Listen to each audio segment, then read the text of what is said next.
So let's set the scene with the action from the Fed yesterday and what it means for you. At today's meeting, the committee raised the target range for the federal funds rate by 25 basis points, bringing the target range to 4.5 to 4.75%. The Federal Reserve is raising its benchmark interest rate by a quarter point, putting it in the range of 4.5 to 4.75%. The decision was widely expected by economists, and it's a step down from recent increases, since inflation is starting to slow and the Fed has decided it doesn't need to be as aggressive. But just because the Fed's tapping the brakes, that doesn't mean it has plans to pause rate increases anytime soon.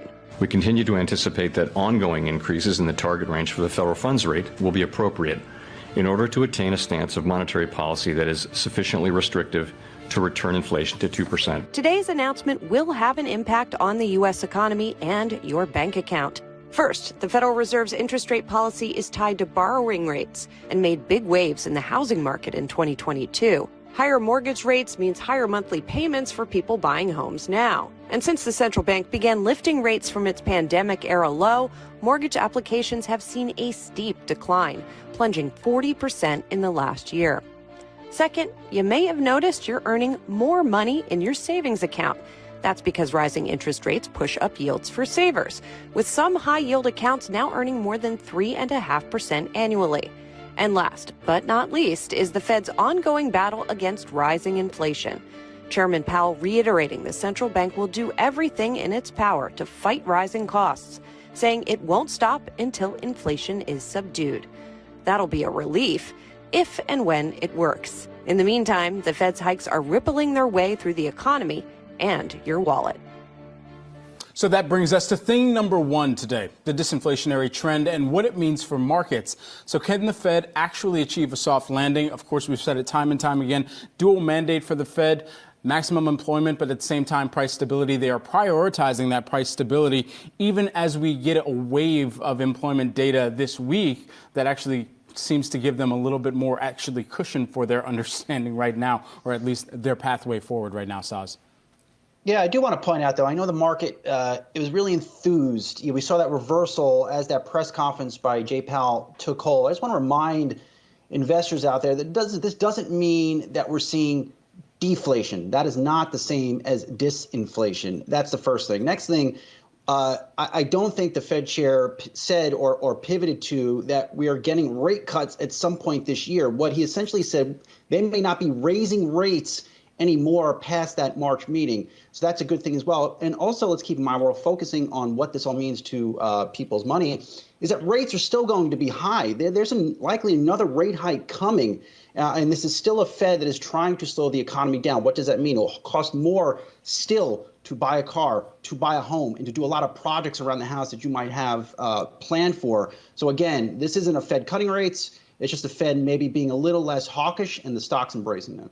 Yeah, I mean, trying to boil down a very complex issue and all of the ripple effects that a Fed rate increase has. But just to further explain on what we're talking about, there's inflation, there's deflation, and there's disinflation, right? Inflation is when prices are going up. Mm-hmm. Deflation is when prices are going down. Disinflation is when prices are going up at a slower pace. So say if year-over-year inflation goes from 6% to 2%, right. That is disinflation, and that is what the Federal Reserve wants to have happen. So essentially what Fed Chair Jay Powell was doing was acknowledging that, yes, there is some disinflation, whether it's directly because the Fed is raising rates and that's having an effect, or also because of the supply chain effects have been abating, right? So, yes, maybe your car is more expensive, although some of the car prices have been coming down, as we well know, Saw. So it doesn't mean that you're going to be paying more for everything.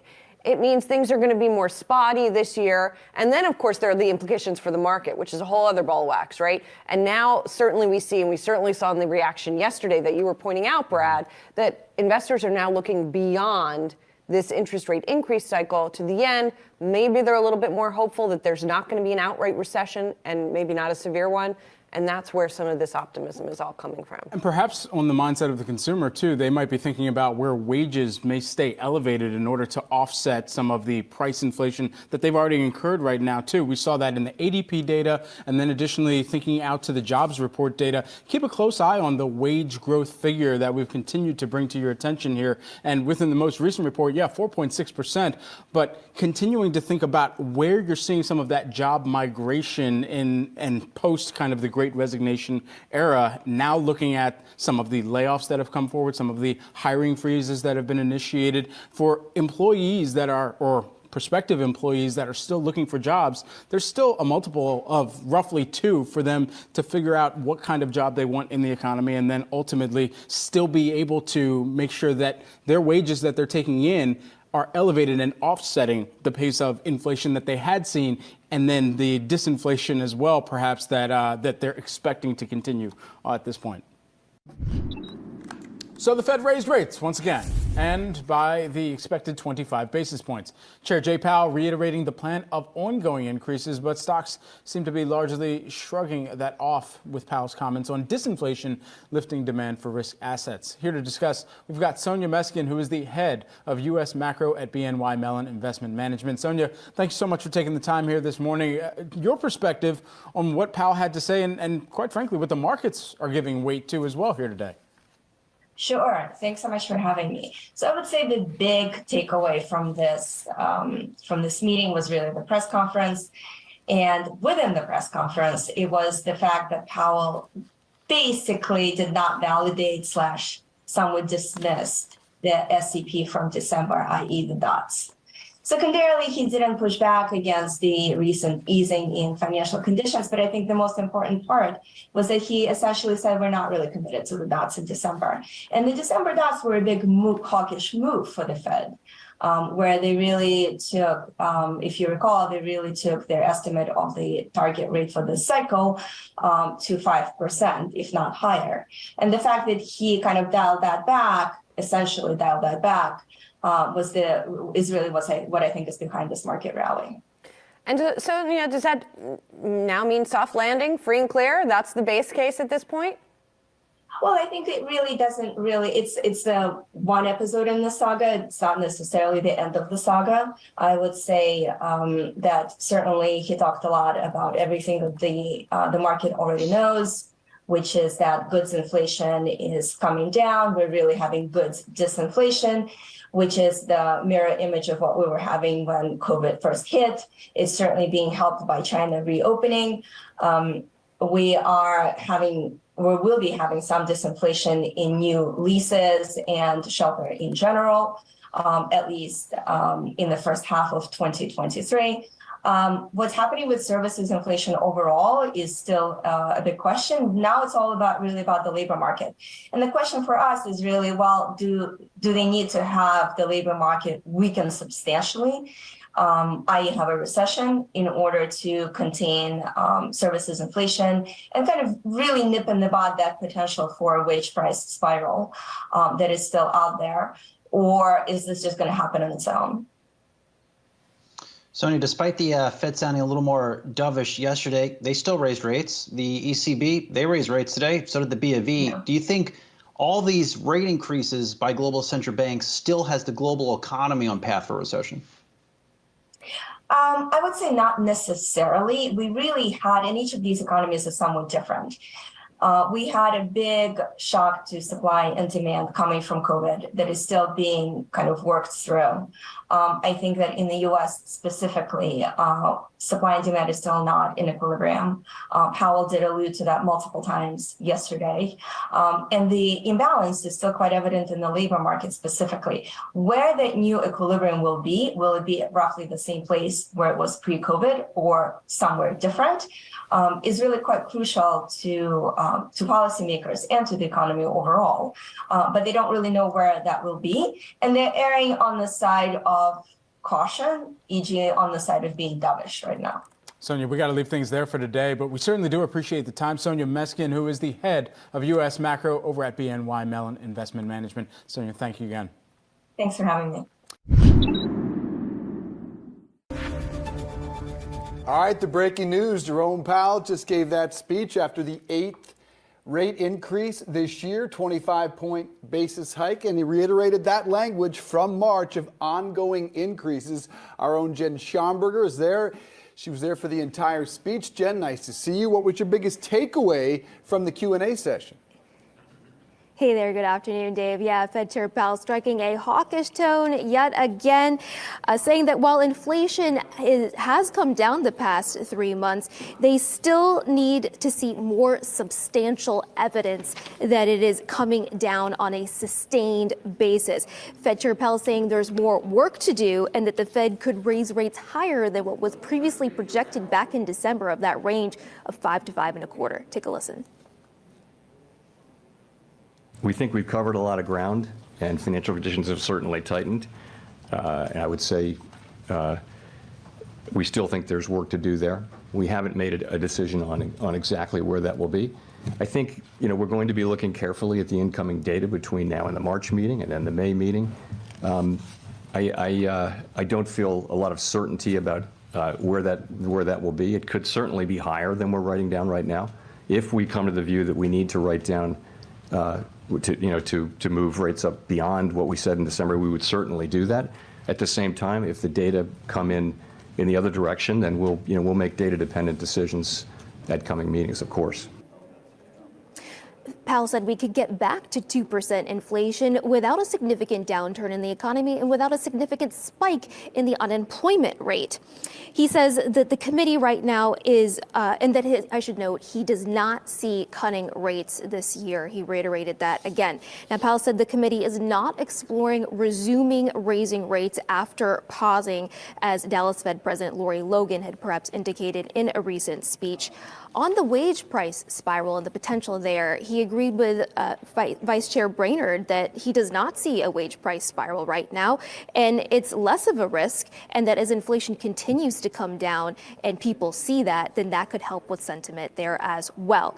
Now, Powell did address failure to raise the debt limit, saying there's only one way forward, and that is for Congress to raise the debt ceiling, that any deviations from that path would be highly risky. He says this is a matter to be resolved by Congress. This doesn't involve us. He ultimately believes Congress will act on this. Back to you. Jen, what about the comments in regards to a recession? Because it seems like Powell once again remaining pretty optimistic, saying that there was a good chance that we might be able to avoid one. Yeah, he seems to have a different outlook than the market does. He says his base case scenario is that we basically have that soft landing where the unemployment rate doesn't spike that much and the economy doesn't have a significant decline. To his credit, that is what we're seeing right now. There are some signs flashing red, though. If you look at the manufacturing data out this morning, we'll get a jobs report on Friday morning. So we'll see how this goes. The Fed has projected just 0.5% of growth overall this year, but that would still technically be positive. So Fed Chair Powell very firmly staying in that camp right now of no recession this year. Of course, we'll see how things play out. The private sector certainly believes otherwise. A hawkish tone, but the markets see it otherwise, don't they? They are very much in the green. Jen Schomburger, great job. Thanks so much. Check in now with former Federal Reserve Board Special Advisor and Dartmouth College economics professor Andrew Levin. Nice to see you, sir. So we'll give you a blank slate there, your reaction to the expected 25-point hike and the language ongoing increases. What are your thoughts? Well, I think that there were a few minor updates to the statement that they issued at 2 o'clock. The quarter-point hike was no surprise at all. So the real challenge here is for Chair Powell in a few minutes to explain more about their thinking. There has been a lot of economic news in the last few weeks. So it's really important for him to give an update how their thinking's evolving since the last time they met in December. Remember, 4 times a year the Fed issues a fresh set of economic projections, but this is not one of those 4 times. So it puts a little bit more weight on the remarks that he's going to make. Well, Andrew, how has your thinking evolved since the last time we spoke? Because when we spoke then, you were saying 6 to 7% for the Fed's funds rate. That wasn't out of the question. Has that changed since we have gotten some economic data that has shown that the economy has eased a bit? I think that there has been some good news, and so I'm trying to keep an open mind here, not to get struck in a rut. I think the good news is that some of the measures of inflation, and even the latest measure we got yesterday on the employment cost index, there's some sign that nominal wage growth might be starting to edge down. I think we need to wait several more months to see some more employment reports to get a clear handle on it. It's complicated because there's a lot of different kinds of workers, and the workers who are coming back into the workforce. We saw it this morning in the latest. It's called the JOLTS report. Still, a lot of workers quitting their jobs, moving to a different job, probably because they want a cost of living increase and they couldn't get it from their previous employer. So the challenge for the Fed is that if workers continue to want to get cost of living increases for the big cost of living increases they've faced in the last couple of years, firms are under pressure in a strong labor market to do that. Firms got to pass those costs on to into their prices. Then we see kind of inflation getting entrenched. And so I wouldn't rule out the possibility that the Fed still needs to raise further, but I think probably the latest data gives them some breathing room. Maybe they'll make one more quarter-point hike in March, and then maybe they can wait a few months to sort of see, is the service price inflation coming down the way they've been hoping, or is it staying too high and that they need to tighten a bit further to really make sure that inflation comes back to earth? So we're about 10 minutes away from the most measured speech since Tom Brady's retirement this morning. What are you listening for, Andrew? Well, I think that some investors have been really worried about the risk of a recession. The latest consumer data we got for December doesn't look so great. The distinction of, is the economy just flattening out, kind of taking a pause, but it's going to pick up speed again?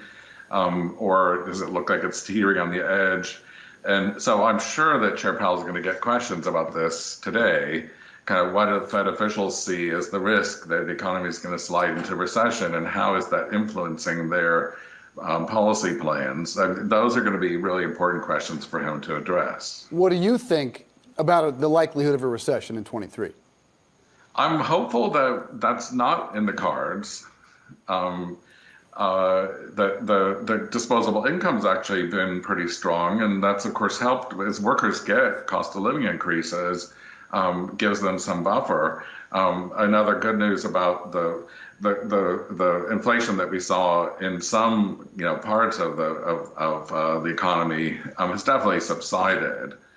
And the rent prices are starting to show some signs of slowing down. So consumers get some breathing room on the cost of living, then that means that the income increases they get will go further. So hopefully people call it a smooth landing. I was a little bit skeptical about that a few months ago. I think there is some more positive signs. So one good case for the Fed is smooth landing and inflation continues coming down, and the workers have enough cost of living increases that wage costs start to flatten out. Bad cases for the Fed, which are still possible, is the economy slows a lot, but workers are still getting hefty cost of living increases and inflation's still stubbornly high. Then the Fed has to make some tough decisions. Yeah, Andrew, let's talk a little bit more about the labor market and the dynamics at play there, because I think everyone's been scratching their heads trying to figure out the fact that it has been so resilient, what that signals in terms of what's ahead, if it in fact will ever break. And some Fed officials have voiced concern that prices could potentially reaccelerate because the labor market is so tight. How valid do you think those concerns are at this point in the economic cycle? Okay, I mean, these are really great questions, and again, we'll look to Chair Powell to see what he's thinking. But what I would say is, first of all, we look at the weekly jobless claim numbers coming in week by week, and those are still very, very low. So there's lots of headlines about a few high-tech firms that are laying off workers, but for most of the economy, particularly in the service sector, they're desperate to hire. And in fact, this morning's report, the job openings went back up again. So a key distinction here in the economy is Residential construction's lousy. The housing sector got hit really hard by the increase in mortgage rates. Manufacturing sector is facing some challenges. The service sector, they're looking for more workers, and that's where they need to give cost of living increases. And that's where the labor costs are a big part of the prices that those firms charge. So I would say that the labor market's strong. It's not overheated. And that's an important distinction. It means the Fed doesn't necessarily have to hit the brakes. If the cost of living increases can slow down a little bit as workers are catching up, then maybe this will all work out fine. The much harder situation is the one where inflation's still running 2 or 3 times the Fed's target. The Fed may have to do more. To your point, these layoffs have mainly been isolated to the tech sector. We got some more news today out of the automobile sector. Other than Hasbro and 3M, maybe a handful of names, it has been where that's really just 2% of our workforce. Do you think they will begin to spread in the months ahead to the economy as a whole? Again, I hope not. I will point out that Walmart, which is a huge employer, just announced a few days ago really big cost of living increases, which I think is great. The people who work at Walmart deserve to get a decent pay.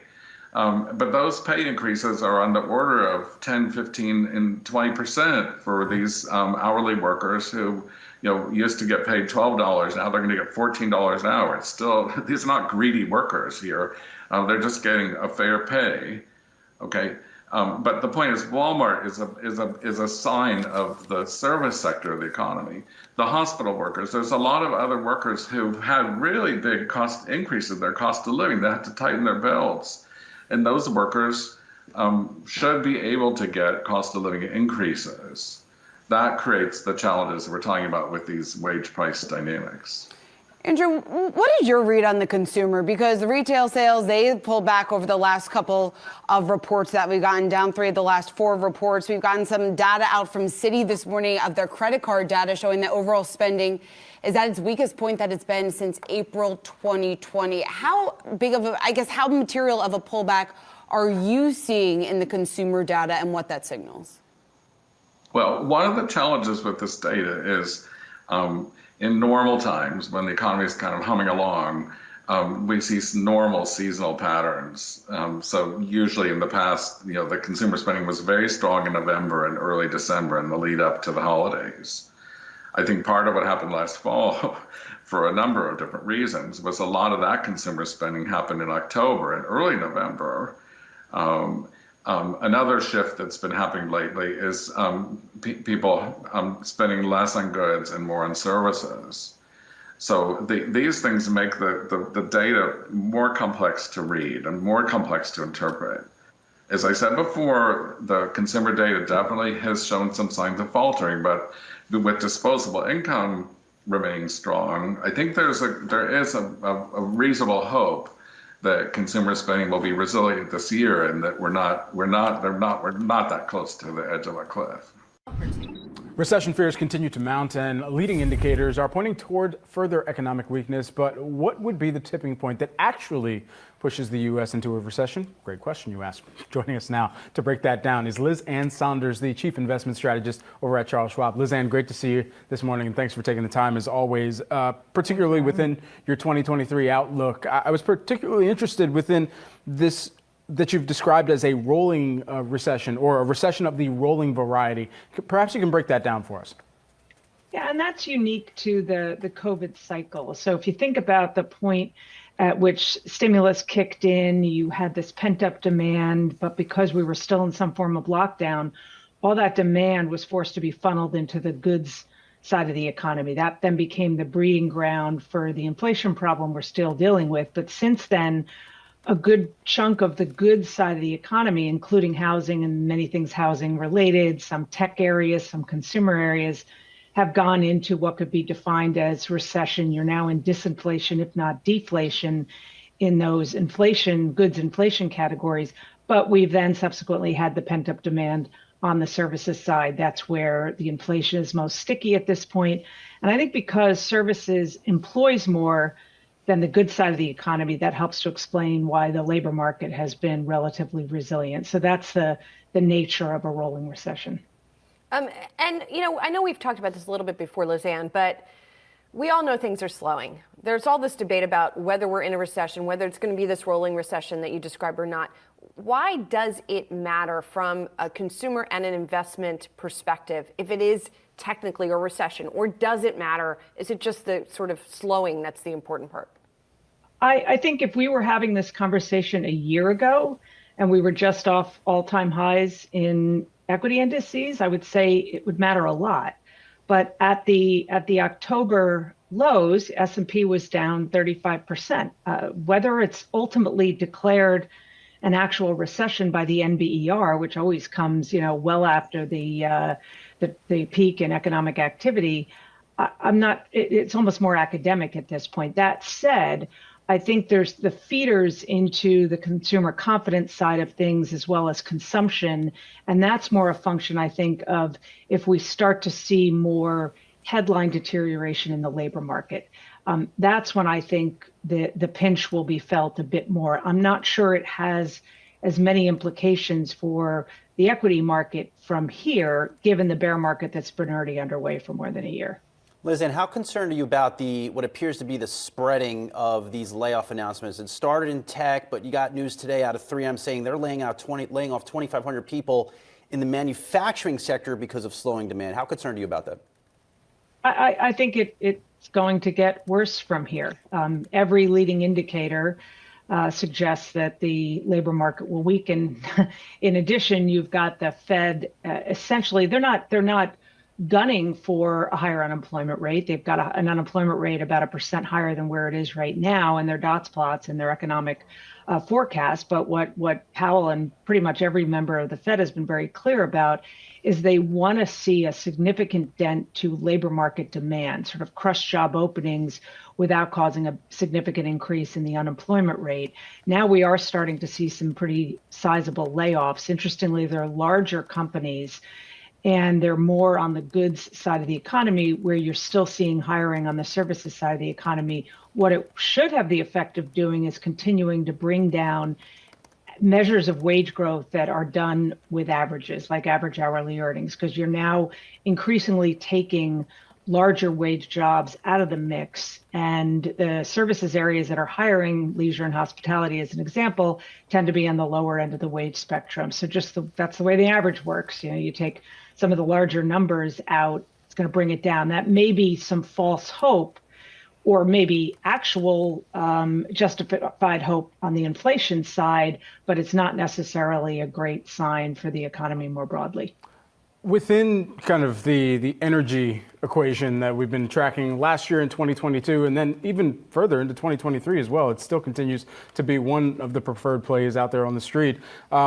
Within the GOP House vote that's scheduled for this week on an SPR bill, it's particularly being monitored because this is tied to perhaps the drawdown in 2022 efforts to refill this year as well. Is there any broader economic impact that you anticipate from that if it does go through? I don't know if there's broader economic impact. It certainly is a tricky situation when you're trying to replenish what you took out at prices that are not necessarily beneficial. And that, of course, is tied in part to China's reopening after the lengthy period of lockdown. So I do think from a demand perspective, and whether ultimately the price is right for replenishing those stockpiles, a lot has to do with the trajectory of China on the demand side for oil. Liz, and finally, as we look out here into 2023, is there one sort of message that you want to impart to investors more than any other to help them make money this year? Is there one theme that you really have high conviction on? So we have the return of the risk-free rate, courtesy of the aggressive Fed cycle, and that is reconnecting fundamentals to prices. It means there's price discovery again. One of our big themes has been taking a factor-based approach and focusing on factors that represent what's dear or missing in the market. So strong free cash flow, strength of balance sheet, positive earnings revisions, pricing power.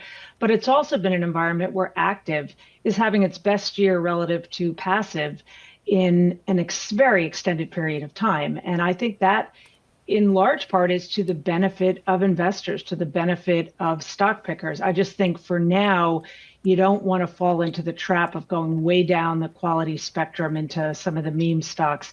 Stay with those quality-oriented factors, but apply that screening across the spectrum of sectors as well as cap ranges and even growth and value from an index perspective.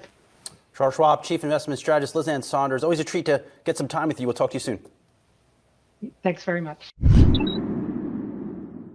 All right, well, egg prices have skyrocketed over the past year, up nearly 60%. That's according to the latest inflation data. Now, this has one organization, Farm Action, calling on the FTC to investigate the egg industry. We want to bring in Joe Maxwell, Farm Action president, joining us now. Joe, it's great to have you here. We brought you on. There was a recent tweet that you just sent out saying egg prices were up 138%. You're calling BS on the excuses. Those excuses that you talk about are avian flu and inflation. You say it's price gouging. Why? Well, first, avian flu is real, but the consumers know that in this country, something's wrong at the grocery store with a 138% increase in the price they're paying for eggs. It's obvious to us when we look at the profit that these companies are making, over 960% profit, that something's wrong, something's afoul. Pun intended, I assume 58 million birds killed from the avian flu. How significant, in your estimation, has that contributed to the rise in prices? Well, it's obvious that the avian flu is real. 50 million laying hens lost, but from 2021 to 2022, that reflected a loss of production of eggs in this country by 5%.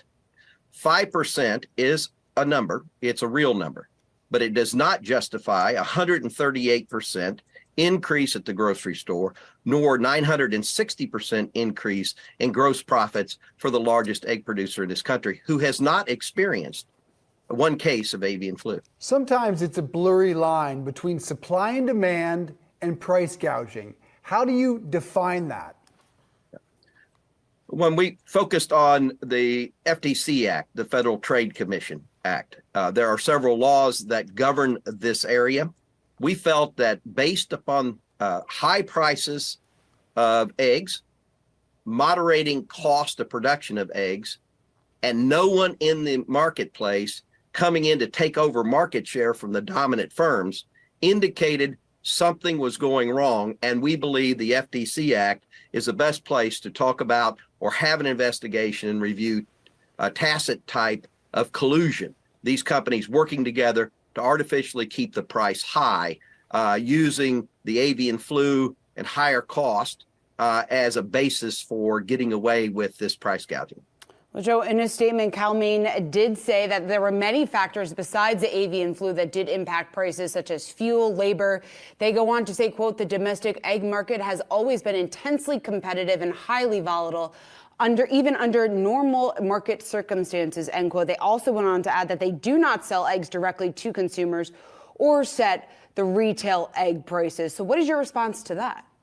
Absolutely. Well, according to their own filings in November, using a 26-week period prior to November 2022 and compared with November 26-week prior to November 2021, the company did experience a 40% increase in cost of goods. 22% of that was reflected in feed costs. Feed costs went up 22% year over year. However, again, their gross profit was 960%. They turned the company from a net income line item of a loss in 2021 to over $350 million profit. During the year, they're claiming avian flu and high cost was the basis for raising these prices. Their own evidence, Cal-Maine's own evidence found in the SEC filings would indicate something is not working right in the marketplace. And FTC, DOJ have authority to investigate and make that determination. And we're calling on them to do so on behalf of the consumers who are tired of facing these type of prices at the grocery store. It is a staggering number, sir, and consumers are really struggling with it. What has been the FTC's reaction? I know Senator Jack Reed is also calling on the FTC to investigate price gouging. How have they reacted to you? Well, in introducing this story, you indicated how busy the FTC is. We will also be looking at sending a letter to DOJ, or copying DOJ in on that letter along with USDA. Under the Biden administration's whole government approach to antitrust and competition issues, we feel that we need to make sure every agency with this kind of power is alerted, and the ones that have the bandwidth should immediately take on this issue on behalf of America's consumers. And what have been the focus here being on Cal-Maine? Have we seen similar types of price increases across the industry? Absolutely. That's a key point. So matter of fact, Cal-Maine chose to raise their prices by themselves. You would expect Rose Acres or one of the other leading dominant firms would step in, take that market share away. USDA clearly reported in August that with a moderating feed cost and the high price of eggs, August of 2022, that the expectation of the market would be one firm would come in, put down more hens, have more eggs, and take market share away. In December of 2022, and this was our flag, in December of 2022, USDA ERS, that's the organization in government that makes these reports, indicated that had not happened. It had not materialized, was their words. So that begins to show that the market dynamics that one would expect in this scenario just aren't working, which would indicate perhaps some type of tacit collusion among the companies to keep egg prices high. I mean, why have more eggs if you're making more money selling fewer eggs? There's not an incentive, but yet the market dynamics say it should respond positively to add production and lower price. It's not working. So that's why we're calling on government to take a hard look, those agencies that have that responsibility. Okay, Farm Action President Joe Maxwell, please keep us posted, sir. Thank you. They've been described as the masters of the universe. Unless we see unemployment move up, I think it's hard to square that with a recession. Every year, a small village town in the Swiss mountains becomes overrun by CEOs, policymakers, central bank governors, and media outlets from every corner of the globe. After last year's summer outing, the good and the great are back in the cold, and the outlook seems frosty at best. I don't think that we are too deep into recession so far, right? It depends on the industry. But I am personally optimistic that there may not be a recession, or if there is one, it'll be short and shallow. Overall, I sense there's still more optimism here than what's sort of being portrayed relative to this fear of a recession. This year's World Economic Forum, perhaps unlike any other, the title, Cooperation in a Fragmented World, might be putting it lightly. The global economy is still battling the highest inflation in decades. So I think there will be parts of the world that go into recession this year, but we will choose to ignore that in the parts of the world that are enjoying continued growth.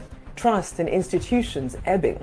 Well, you know the vibe here, because everyone is fairly on the bearish side. Everyone's talking about global recessions. A war raging on the very same continent. It's not a war. It's not a special operation. It's genocide and terrorism. Old friendships tarnished and new alignments taking shape. Add to that the risk the financial system is once again buckling under its own weight. FTX and SBF are not an exception. They are a rule. 99% of crypto is a scam. For 1 week, an opportunity to speak truth to power. That's Elon Musk, that's Jeff Bezos, that's Mark Zuckerberg. But the fact is that those people worth hundreds of billions of dollars also, at the same time, have literally no interest or conception in their role as stewards for civil society and American democracy. When we see people in the tech industry really struggling, the idea of throwing in flying in a big performer, spending a ton of money on a lavish party didn't make a bunch of sense. And a chance to make sense of it all. We hear from the small group of individuals whose decisions impact all of us.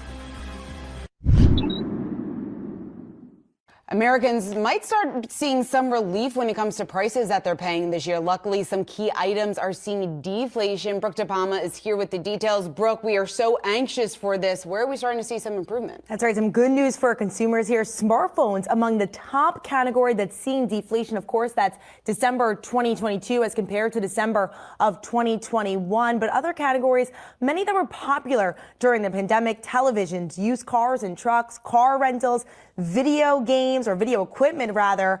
Of course, we were all working from home then, in addition to computers and smartphones.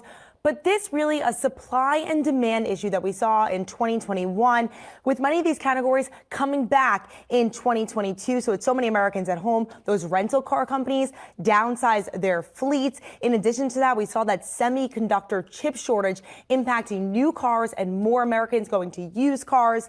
In addition to that, bacon, lots of Americans flocking to bacon while at home. So that certainly surged in price. Of course, year over year, we saw that tick down. So it'll be interesting to see what comes out from Tyson and Kraft Heinz, Oscar Myers in upcoming earnings results. But it's not all good news, some bad news. Although we're seeing beef tick down in the consumer price index, that doesn't necessarily mean you're going to go to Shake Shack and you're going to get a burger for cheaper next time. They already put higher costs or higher menu prices rather in 2022. And so those higher menu prices are expected to stay. But the bacon's gone down, so you just skip the eggs. I wish I had a camera on you. Skip the eggs, skip the bread, just have bacon. Just bacon. Just a plate of bacon. That's up my alley, my friend. Okay, what items really surprised you here? Well, that smartphone cost there. I feel like I spent so much money to get the new iPhone 14 Max there, but when you got the 14. I got the 14 Max there. But I spent quite a lot of money on it, and I was so curious. So I went out to the Bureau of Labor Statistics, economist Jonathan Church, and he said that they actually do the consumer price index with a reflection of quality change in mind. So basically, you're getting more bang for your buck for this new iPhone. So you're getting higher speed, you're getting more cameras, you're getting an increased screen size. And he said that it's typically a cycle effect. And while the Bureau of Labor Statistics is not in the business of forecasting, they said, quote, typically a new goods come in at a, quote, high price, and they see a decline over time until they reach a, quote unquote, mature age, at which point they begin to, or may begin to increase in price. So as Apple and Google and all these companies come out with more quality and, bigger screen sizes and more cameras, we're going to continue to see maybe a lower price year over year. What model you got, Shauna? 10. What do you 10? have? 10. Shauna. Yeah, I know. Time. Frugal. What do you have? I got a 12. Okay. I just got this, to be fair. I just got this. I'm jealous okay? of all the pictures, the quality of the pictures. That's right. That's right. The quality is pretty good. I'll Not gonna lie. upgrade soon. Well, thank you. Enjoy the weekend. You never can time the bottom of the market exquisitely well or the top. But you should basically say, look, the economy has some problems. People are pulling money out of the market. That makes it cheaper, and therefore it's time to get in. So I think it's actually a good time to invest. That was Carlyle Group co-founder David Rubenstein earlier this week at the World Economic Forum with some encouraging words for investors looking to get into the markets. But what can investors expect once they step foot into the volatile trading environment? We have PNC Asset Management Group Chief Investment Officer Amanda Agati here to discuss. Amanda, always a pleasure to speak with you and grab some of your time. You said that longer for longer appears to be the name of the game for the Fed's monetary policy strategy. Compare that with the comments you just heard from Rubenstein. How is an investor to make their decision about when to jump in, perhaps when to time their investment, given the Fed's policy and what you're eyeing up here? Well, thanks so much for having me. It's always great to be with you. It's a doozy of a question to start things off here. In general, we're not big fans of trying to time market moves. And so a more systematic approach to allocating new capital into the markets feels right, especially given the perfect storm of macro headwinds that continues to swirl and really this high volatility regime that continues to dominate the backdrop. With the Fed firmly in the driver's seat here, we're going to continue to see some choppiness despite this kind of optimistic short-term rally we've had to start the year. The Fed is nowhere near done. the Fed definitely has much more to do. And that's why I keep saying it's sort of a longer for longer dynamic here. More rate hikes to come, obviously, potentially a higher terminal rate and a longer overall sustained tightening cycle. So with those being the big drivers in terms of the outlook, the backdrop, financial conditions, I think it's going to be choppy waters for investors. But that doesn't mean that we shouldn't be actively invested in markets here.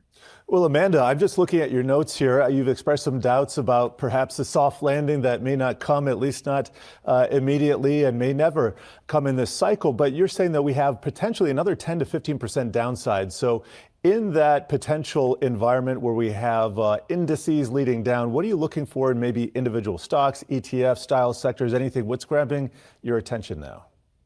Well, I think for right now, we're still playing defense with the idea that we might have some more significant price declines ahead. You have to be playing a little bit of defense. So in general, we're positioned more towards favorability around US over international, larger over smaller capitalization, and a bit more value oriented than growth, although that bet can kind of go a little bit either way. So not strongly tilting into value. But I think what's interesting in this environment is investors don't have to push too far out the risk curve like they have in prior years, given where interest rates are moving to. So on the fixed income side, we're not feeling quite as ambitious in terms of moving into below investment grade credit. We still think there are opportunities in investment grade here.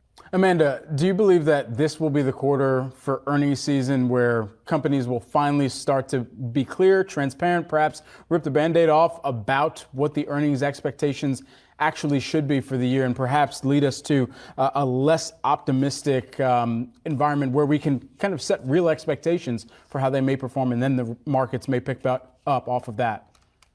Oh, absolutely. We think the earnings recession clock starts to tick with Q4 earnings season. We did see some pretty significant negative revisions coming into Q4 earnings season, but nowhere near enough. Consensus is still too optimistic, given the potential for us to move into a recession as early as Q2. So when we just look at simple peak to trough kind of analyses over past economic cycles, even in a mild recessionary scenario, you'd expect earnings growth to fall about 10%. We're only about 3-4% off of the peak expectation. So there's definitely some more downside to go here.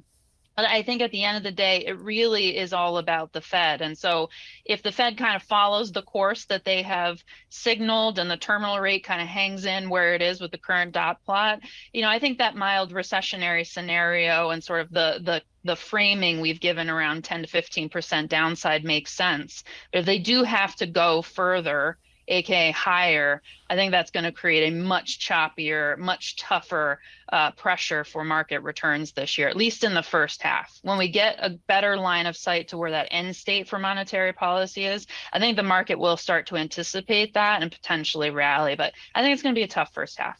Yeah, got to agree with you about the Fed, all about the Fed, watching very carefully here. Thank you as always. Great to see you. Amanda Gotti, PNC Asset Management Group Chief Investment Officer.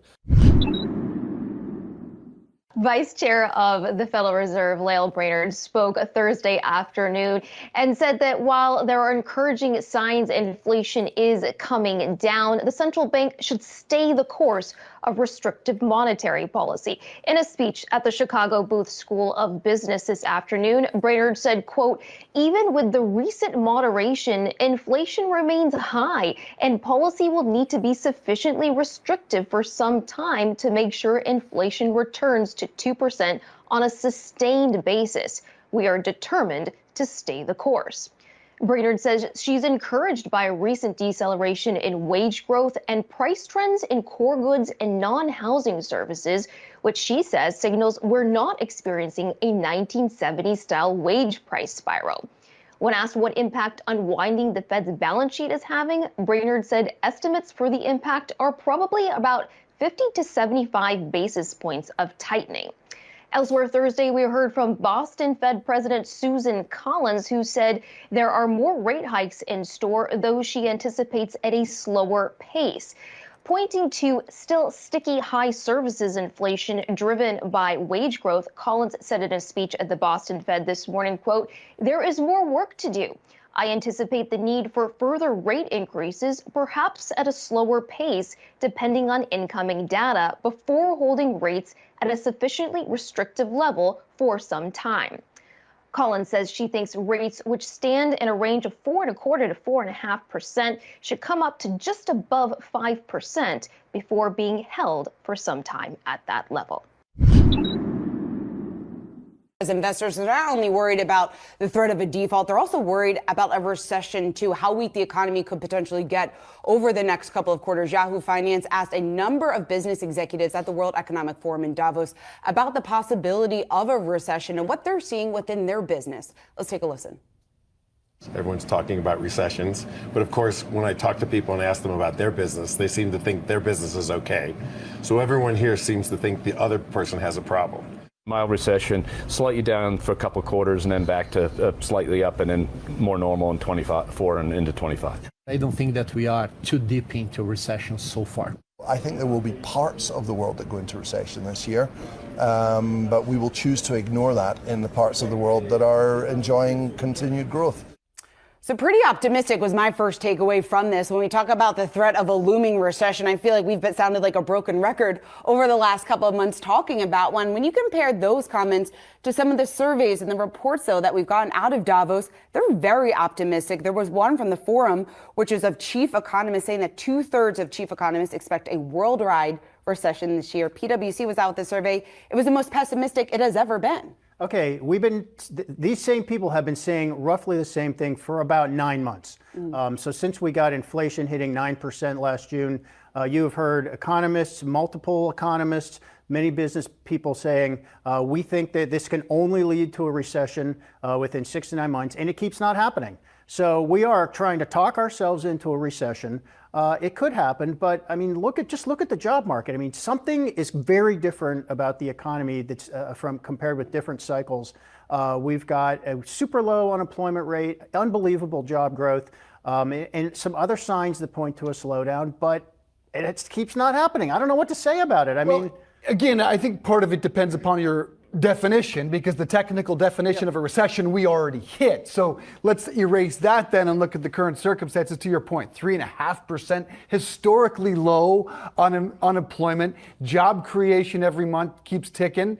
We're seeing the consumer continue to spend. The only place you could really point to is the earnings beginning to decline. But yeah, to your point, Rick, maybe we're talking ourselves into a recession rather than noticing and observing the resilience of the consumer and the hot employment market. You've heard employers say, we're going to continue to hang on to our employees. We don't want to lose them. Yeah. If I could just add one final thought here, we could go through a recession and not really notice at this point. I mean, it's possible that we have a recession that is so mild that it doesn't seem like a recession to most people. We've got people's financial situation is in good shape. People are not taking out horrible loans they can't repay anymore. We're not going to see a bubble in the housing market like we did in 2008, 2009. So it's possible we get this little speed bump in the economy and we just motor right through it. And by the way, that would actually help quite a lot with inflation, bringing inflation down.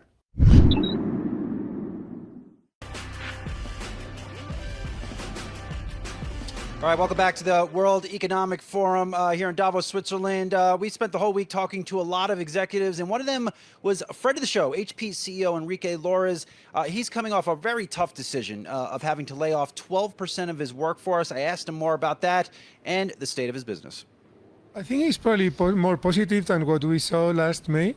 Actually, I was telling the team when we came in May, the US delegation was more optimistic than the European delegation. This time it's probably the opposite, which tells about the different challenges that the different companies are seeing and the different geographies. Do you think we're just making too much about a potential recession this year? There are a bunch of surveys that have come out. PwC said most CEOs, 73% of them polled, were looking for a recession this year. I think it's hard to know what is going to happen, and clearly I'm not an expert.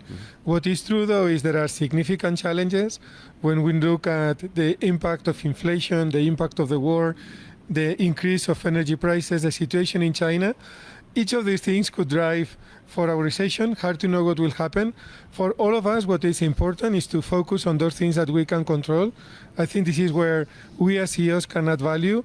And in our case, it's really about managing our cost while we continue to invest in the growth areas to position ourselves in the right way for whenever the economy will revamp. There are a lot of moving pieces to this year, absolutely. As you frame out the year, what is the biggest challenge you're up against?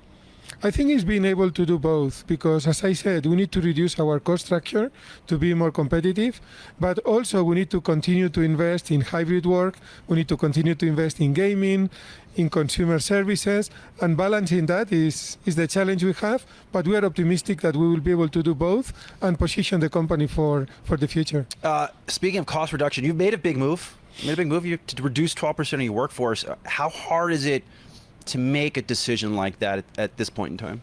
It is always very hard because anything that has people implications are probably the hardest decisions we have to make as executives. But at the same time, they are the right thing to do for the success of the company.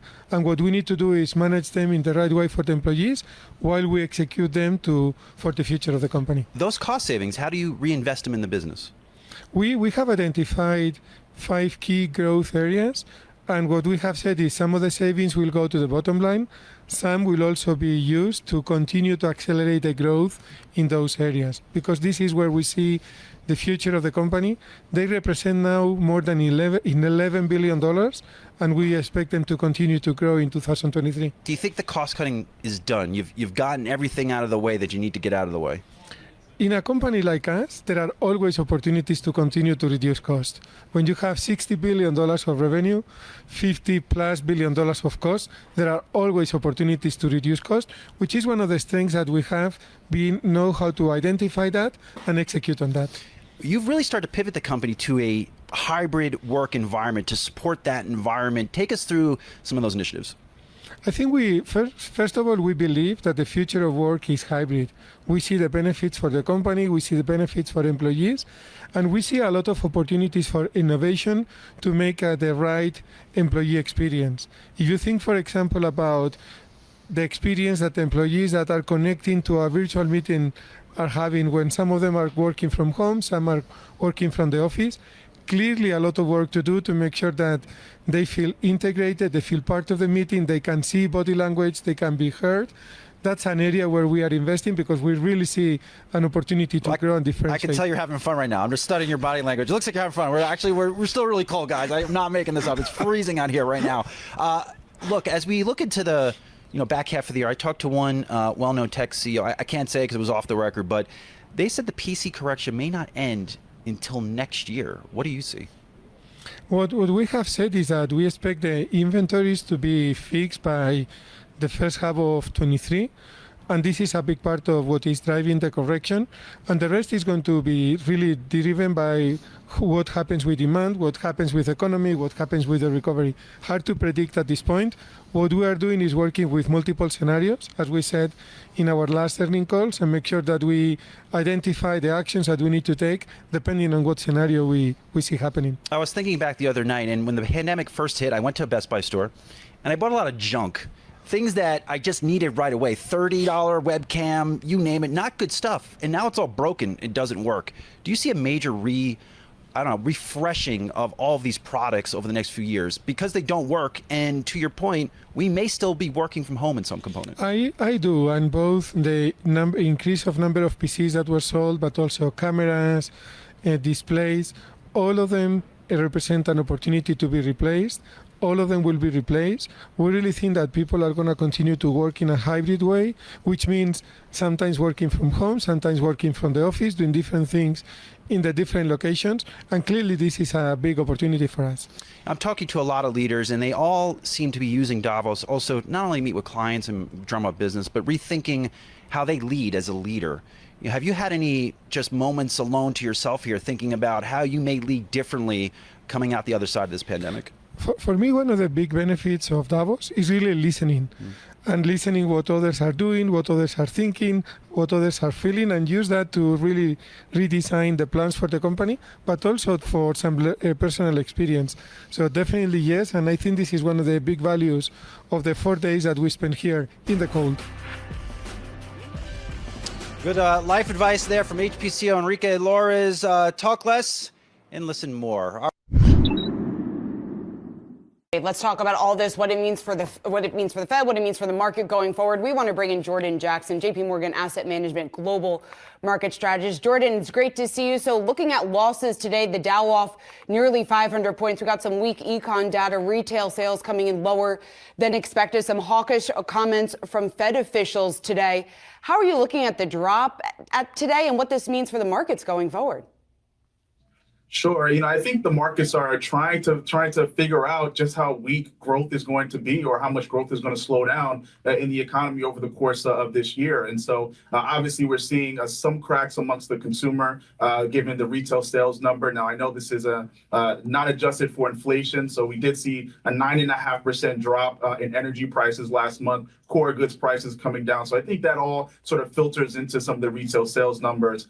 We also have to recognize that it is very goods oriented, the retail sales figures. And so we continue to see signs that consumers continue to shift towards paying for services versus buying goods. But on balance, as we look at some of the manufacturing data, some of the ISM numbers, all continue to signal that the economy is certainly slowing. Now, the question is going to be, are we headed for a soft landing or are we headed for a hard landing? And so I think, again, markets are trying to figure just what kind of landing the economy may be headed for. On that regard, Jordan, what's your expectation? Can we avoid a recession?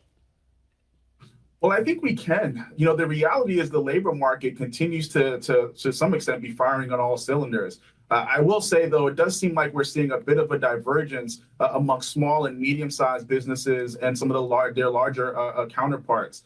I travel across the country and speaking with business owners, they can't hire workers fast enough. They're really struggling to find qualified labor, and that could very well keep the wage growth number somewhat elevated. I mean, we still expect a bit of cooling in wage inflation, but still a little bit high. And certainly we're seeing layoffs amongst the larger companies that probably did a little bit of overhiring coming out of the pandemic. And so, I think we're in an environment which if inflation continues to come down, wage growth continues to remain fairly firm, we could actually see real wage growth turn positive by the middle of this year, providing a bit of support for consumption growth over the course of 2023. Yeah, you mentioned the layoffs, in particular, really isolated on the tech sector for the most part, besides Goldman Sachs, 3,000 plus. When or if do you think they spread well beyond the big tech? Well, I always try to remind our investors, right? Technology as a sector really only counts for about 2% of the overall labor force. So I do recognize that these are large companies that are taking up a lot of headlines, but we just aren't seeing that sort of widening out or of labor market weakness. And so again, if we look at small and medium-sized business, they're still clamoring for workers, qualified workers. There's still an excess demand for labor out there, some 10 million job openings to 6 million unemployed. And so, it's difficult to say. We're just not seeing signs. Initial unemployment claims also continue to run at very, very low levels. And so we're just not seeing any clear signs that this labor market weakness is broadening it out outside of the tech sector. Jordan, investors are putting a lot of emphasis, placing a lot of focus on the earnings results that we have gotten and what we're going to get over the coming weeks. We've only gotten just over 30 of the S&P 500 companies have reported so far, but there's a lot of doom and gloom projections heading into this quarterly results. What do you make of the reports that we have gotten so far? Sure. So on a year-over-year basis in the fourth quarter, we're now tracking a roughly 7% decline in earnings per share growth. However, quarter over quarter, so from 3Q over 4Q, we are expecting modestly positive results. And I think the year-over-year numbers are more so reflective of a lot of the pressures that we've continued to talk about over the course of 2022, higher input costs, higher wage pressures. But we're seeing signs, at least over the fourth quarter, that some of those pressures may have eased a little bit. And it was talked about a little bit earlier. It's really a sector by sector case. Right, we're still expecting to see energy, healthcare, industrials, particularly airlines and transport, deliver positive earnings growth, whereas the tech sector, communication services, discretionary, look to be coming under a bit of pressure. And so, in portfolios, we're still leaning a little bit more defensive. while the defensive sectors are certainly taking it on the chin today, they tend to be a bit more stable as we think about a volatile earnings seasons relative to some of the more cyclically orientated sectors, again, like technology and energy, for an example. Great stuff there. Jordan Jackson, appreciate it. Thank you for having me. Dr. Doom is how he's known, although at our All Market Summit last fall, he told us he prefers Dr. Realist. I'm talking, of course, of NYU professor and economist Nouriel Roubini. We talked to him today about some of the themes being discussed here at Davos, what has been dubbed the poly crisis going on right now, all of the things in the world going wrong, climate crisis, the Russian invasion of Ukraine, etc. His book is called Mega Threats, which is basically a different word for the same thing. Listen now to our conversation with Nouriel Roubini. I've been speaking about mega threats, not just economic, monetary, financial, also political, geopolitical, environmental, health, technological, deglobalization. And now this buzzword of polycrisis, the same idea as mega threat, is one that everybody's using. You know, I was on the stage with the head of the IMF last month in Washington, and she spoke about the confluence of calamities, saying that the world economy has never faced so much threat since World War II. Larry Summers made the same kind of arguments, and the WEF just published their World Global Crisis Report, in which is talking about severe threats and about polycrisis, and there are all these interconnected threats that are both on the economic side, political, geopolitical, social, environmental, health, technological, and so on. So I think it's becoming something of a common wisdom, and the topic of the WEF this year is cooperation in a fragmented world. The emphasis on the fragmented, because there is not much cooperation in a world in which there are geopolitical depression and great powers are rival with each other on most things. So it's a world of mega threats or polycrisis. And doesn't matter how you call it. It's all disturbing. It's this the same idea? Large part because of that fragmentation, Nouriel, there's a lot of CEOs here predicting a mild recession. Do you think they will be surprised by the severity of any recession we do get, if we do get one? Yes, the consensus is about the short and shallow recession, a couple of quarters of negative growth, and then you have a collapse of price and wage inflation. The Fed, ECB, and others stop hiking by mid-year, then they cut rates by the second half, and then markets and economy grow again. I'm skeptical for many reasons. Reason number one is that there will be a spike in commodity prices this year, not just energy, but also all across the board, other ones. Goldman Sachs actually predicts a 42% increase in commodity prices this year. And the reason is there has been a massive underinvestment in new capacity, not only in oil and natural gas, but across the board. Demand is growing gradually. With China coming back to growth, there will be more demand, supply is constrained, you'll have a spike. Second reason is that labor markets all over advanced economies are very tight. Unemployment rate is very low. Labor force participation rate has fallen, aging of populations, restriction to migrations, the great resignation, labor strife, fiscal policy are pro-labor. So you don't need more than 5-6% wage growth like in the US with productivity 1% to have unit labor costs going up 5%, and therefore inflation getting stuck around 5%. It's easy to go from 10 to 5, it's much harder to go from 5 to 2.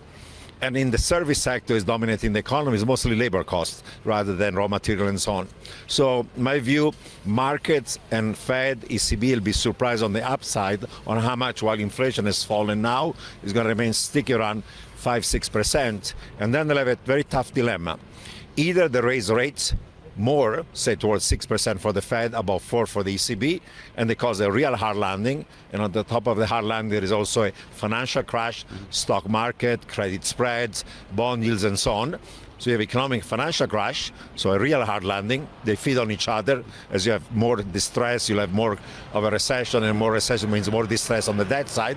Or, as I believe, they're going to wimp out, they're going to blink, they're not going to raise enough. But then you have a de-anchoring of inflation expectation. You get a wage price spiral, and then you end up, again, with stagflation. You postpone that crisis by a couple of years.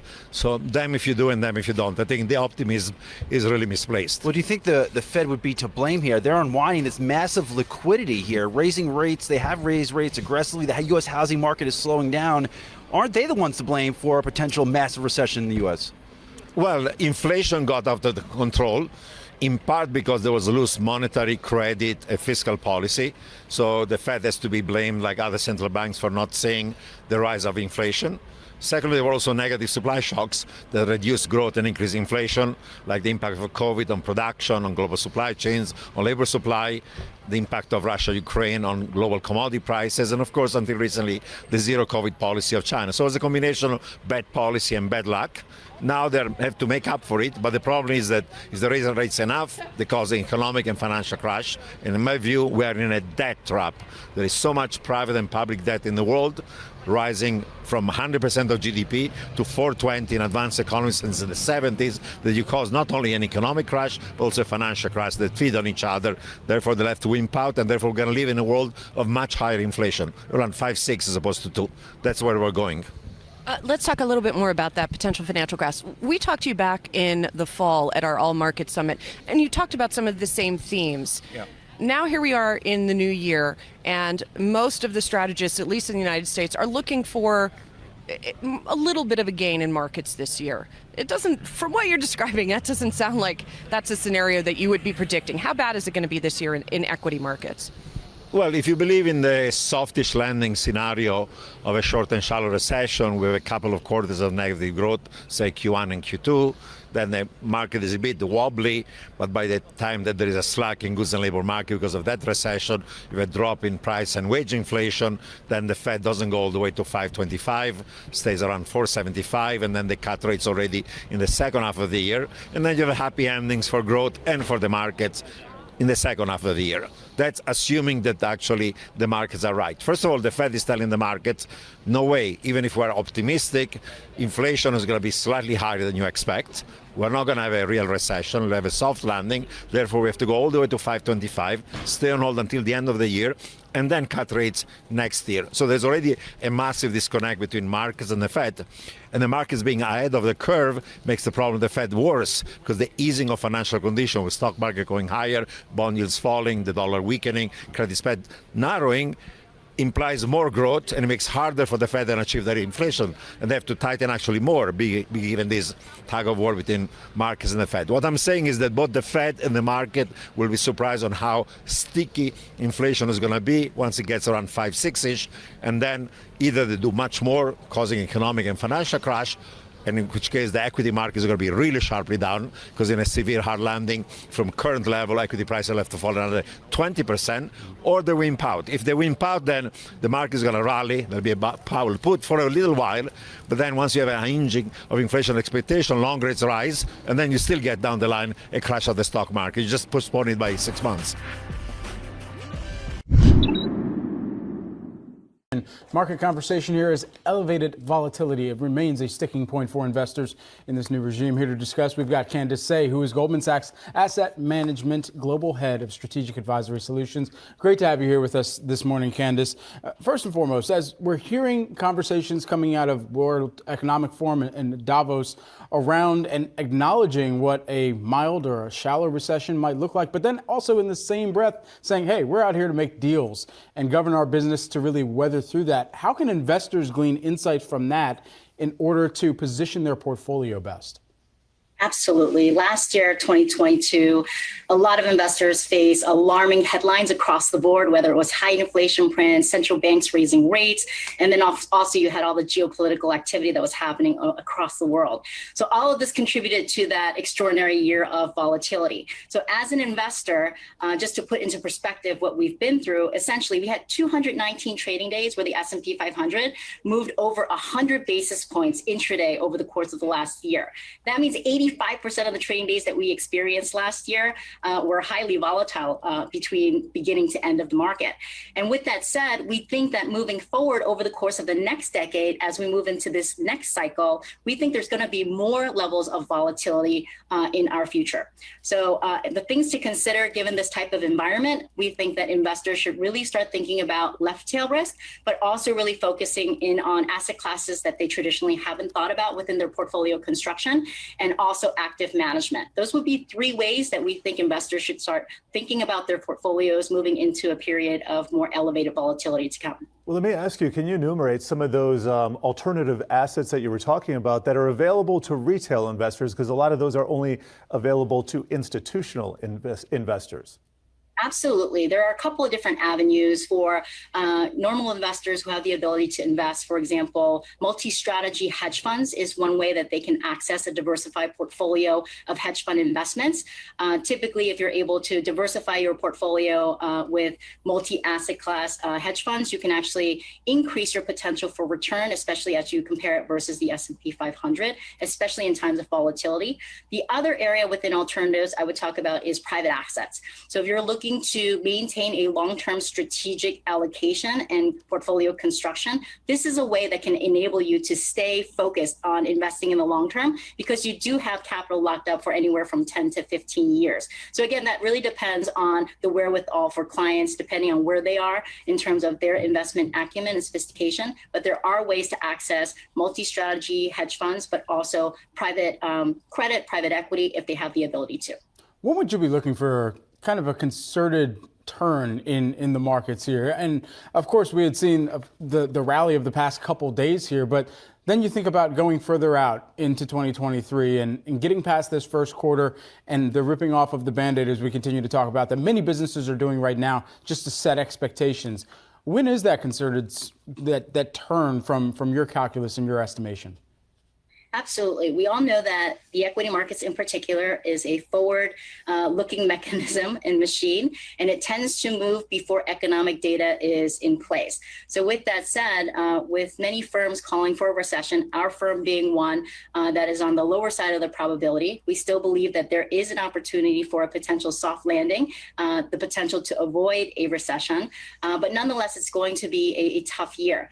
Given our base case of no recession, if that is the correct call, we do believe that markets probably stay around the level it is today, around the levels of 4,000. But as you know, forecasting is more of an art than a science. So in thinking about what that means to have a 4,000 level on the S&P 500, that would mean earnings of about 0%, so earnings growth, and the earnings level of 224, which is exactly what we ended last year, 2022 at. That's our base case. All right, we got to leave it there, but really appreciate your insights here. As always, Candace Say, Goldman Sachs Asset Management Global Head of Strategic Advisory Solutions.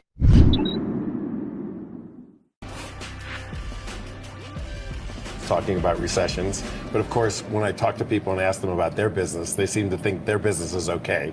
So everyone here seems to think the other person has a problem. Mild recession, slightly down for a couple of quarters and then back to slightly up and then more normal in 24 and into 25. I don't think that we are too deep into recession so far. I think there will be parts of the world that go into recession this year, but we will choose to ignore that in the parts of the world that are enjoying continued growth.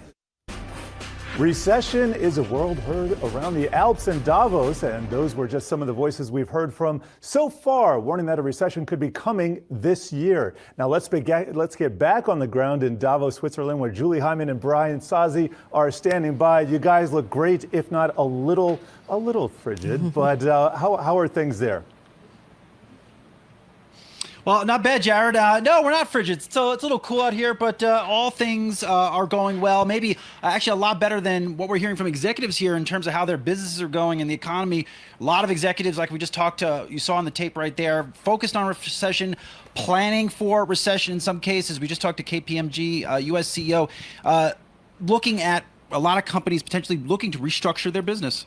Yeah, and sort of preparing for a slowdown is what we're hearing. But it's not that negative, really, the rhetoric that we're hearing, despite what you just heard. Yes, people are talking about a slowdown. They're talking about a potential recession. But we also heard, less pessimistic comments from IMF head Gita Gopinath, right, where she was talking about, the economists there are talking about that we're going to have a slowdown, but it maybe won't be as bad as first feared.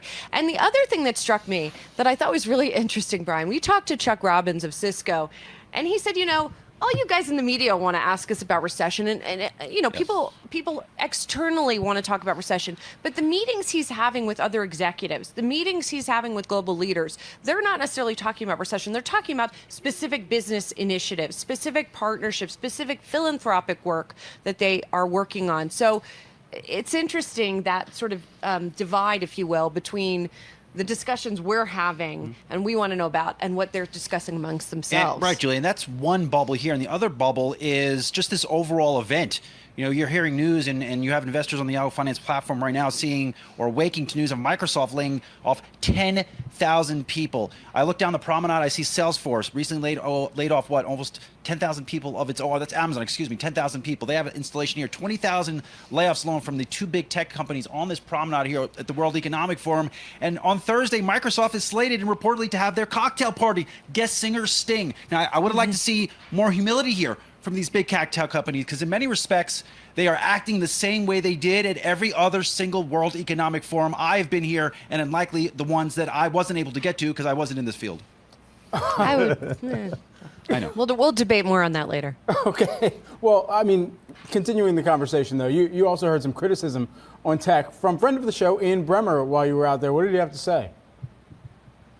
Well, Ian Bremmer of Eurasia just talked about the dominance of tech titans and their disinterest in being really stewards of democracy and playing that role. This is what he said. That's Elon Musk, that's Jeff Bezos, that's Mark Zuckerberg, it's all these people. But the fact is that those people worth hundreds of billions of dollars also, at the same time, have literally no interest or conception in their role as stewards for civil society and American democracy. That is the different sides of the absolute same coin. And all of America's lionizing free markets and capitalism has also led to a vastly more dysfunctional democratic process, because these companies are inadvertently, but nonetheless, aligning with business models that destroy democracy. You know, and he was talking about, in particular, social media. He brought up the idea that China does not allow many of these social media platforms there because they see their destructive power. So that was an interesting theme that he was talking about as well. Not as much of the zeitgeist here, but still an interesting point that he made. And we're going to hear much more of Bremmer's comments later in the show. Yeah, and Ian was very much right on the mark. And by and large, big cap tech has been unchecked by various administrations and the government for some time now. And guess what? Newsflash to these folks in government: the next wave of AI and AI intelligence is coming. And we've talked to a lot of executives here that this could be a job killer. We've got to sample some apps here and what they could and may or may not do, and they're absolutely mind-blowing. One of my thoughts among many is, well, wow, that's going to be, we're going to need probably fewer workers at XYZ company. I want to circle back to something you were talking about before, just real quick, which, you know, all these layoffs that we're talking about and the disconnect between that and the obvious spending that's happening here. Optically, yes, but from a real perspective, if you look at how much they might be spending here on the promenade and really realistically how many jobs that's equal to, we're not talking about a lot, but it's an optics issue rather than a real, like, how are they allocating the spending issue. We also know they're not cutting jobs across the board. They're cutting them in areas where they overhired or that they don't think are going to grow as much. You're right on the mark, Julie. Optically, it's not a good look, because if you're a Microsoft employee today that is getting a pink slip, you're probably going onto LinkedIn and posting and letting your network know about that you are no longer employed by Microsoft. Then you might also see news that, oh yeah, Sting is playing at a Microsoft cocktail party at one of the most exclusive events for CEOs and billionaires in the world. I think it's an extremely big disconnect, and I'm very fired up about it, clearly. Well, it's hard to Back to you imagine guys. It's hard to imagine that anybody would throw a tomato at Sting while he's performing, but I would point you in the direction of Ian Bremmer if you do see a tomato thrown. Thank you so much for checking in with us here, Julie and Brian.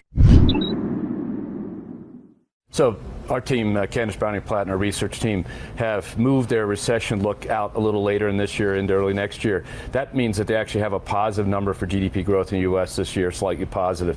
And it'll be a mild recession, largely because the stimulus and other things, even though the Fed's raised rates, you see the capacity of the American consumer to keep going. And so they're basically mild recession early next year. But over the last year, that's been constantly pushed out, and so we'll see what happens. But mild recession, slightly down for a couple of quarters, and then back to slightly up, and then more normal in 24 and into 25. How much pressure is the U.S. consumer under right now? Well, it's an interesting thing, because it's a sort of a tale of two cities. On the one hand, our customers spend $4 trillion a year. That spending dollar volume grew in the fourth quarter of 22 by about 5%.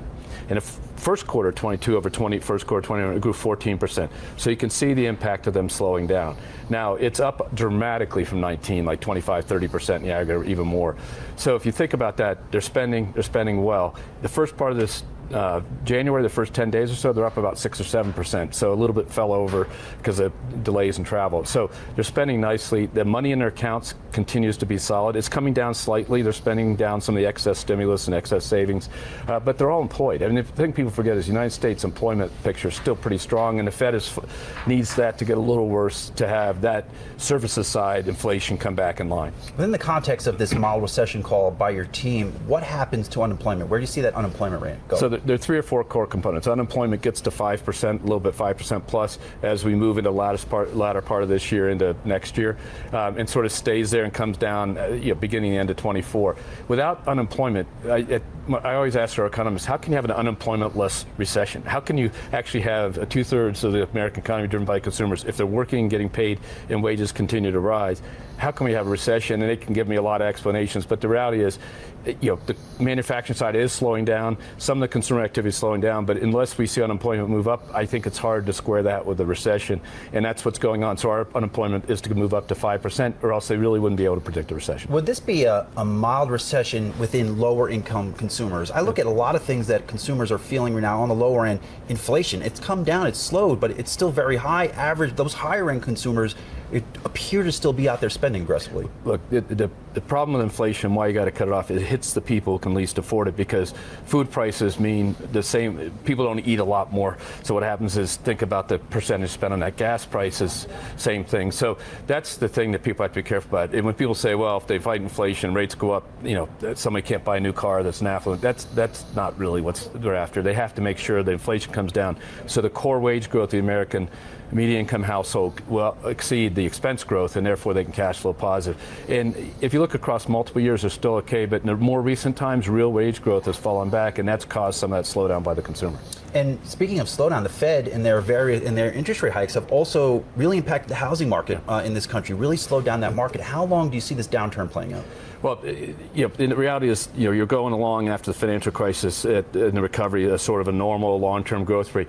Then you spiked up in the pandemic because there was a demand created, low interest rates, plus people doing different kinds of housing thought processes, and that's coming down. And so the Fed raises rates to get to the things that are rate sensitive: housing, cars, corporate debt borrowing. That's what they need to do to slow down the economy. That is their job, to get inflation under control. And so we'll see it tip down, but frankly, it's not the issue, because it's not overlent and overborrowed as it was before the financial crisis. Just the structure. Our LTV in our mortgage portfolio, which is $200 billion, is in the mid-50s or something like that. So even refreshed. So it's not, the banking system's in good shape, and so it's just different this time than that time. On the other hand, they have to slow down the housing appreciation, because that wealth effect lends people to start borrowing that money and doing things, and they've done that.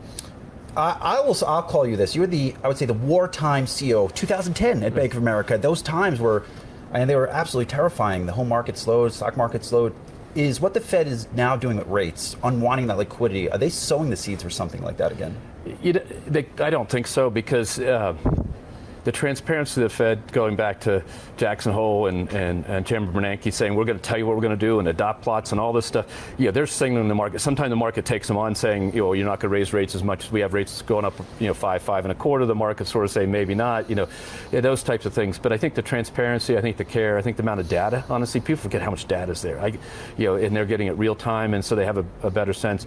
But it's tough to get the services side inflation down, and that's what they're focused on. So if people are looking for indicators, they're looking for new claims for unemployment, still very low, as low as they were in history almost now. And job creation still slowing down, but still pretty strong. So I think those are the indicators looking at. But the real-time nature of this, I think, allows them to see a little bit further the impact of their activities. And then we're all feeding them data about the market's activity and stuff that wasn't transparent before, where the peas are under the mattress, so to speak, in terms of risk. When something goes down instantaneously, we could all tell them what the exposure is to one of these named things that has a problem. So I think it's just different. Now, is it perfect? We'll find out, but I think they do a pretty good job. We do a pretty good job managing these companies. My peers and colleagues around the world take it very seriously to maintain the stability and the capability of the bank institutions, and the regulators and central banks have taken the same approach.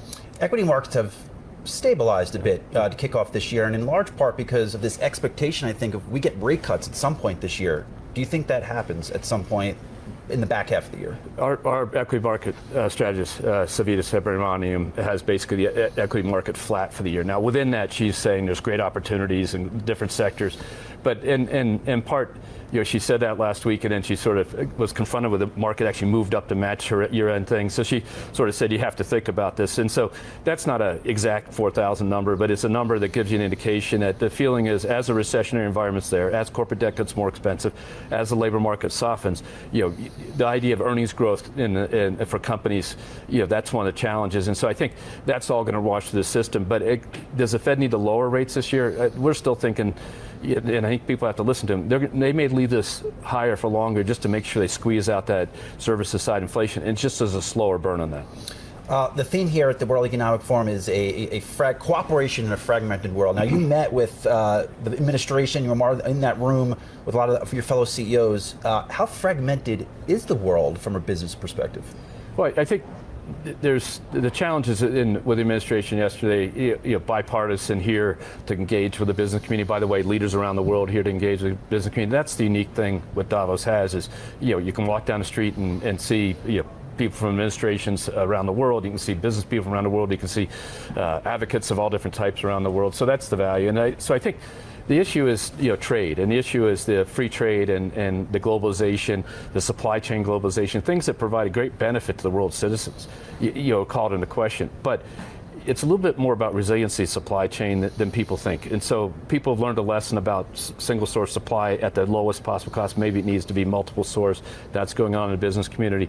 But what they want to know is what are the set of rules that they can actually develop those multiple sets and drive it. And we got to make this just transition for energy. We got to do a lot of things in the world to solve a lot of problems. And the best way to do it is with the cooperative agencies. And so whether it's the WTO, whether it's the IMF, whether it's the World Bank, whether these multilateral and in governments themselves, G7, G20, the idea of coming together and saying, we got to solve these problems. We can have differences. We can be strategic competitors, but we have to have things that we're trying to solve. And that's what you hope comes out of sessions like this.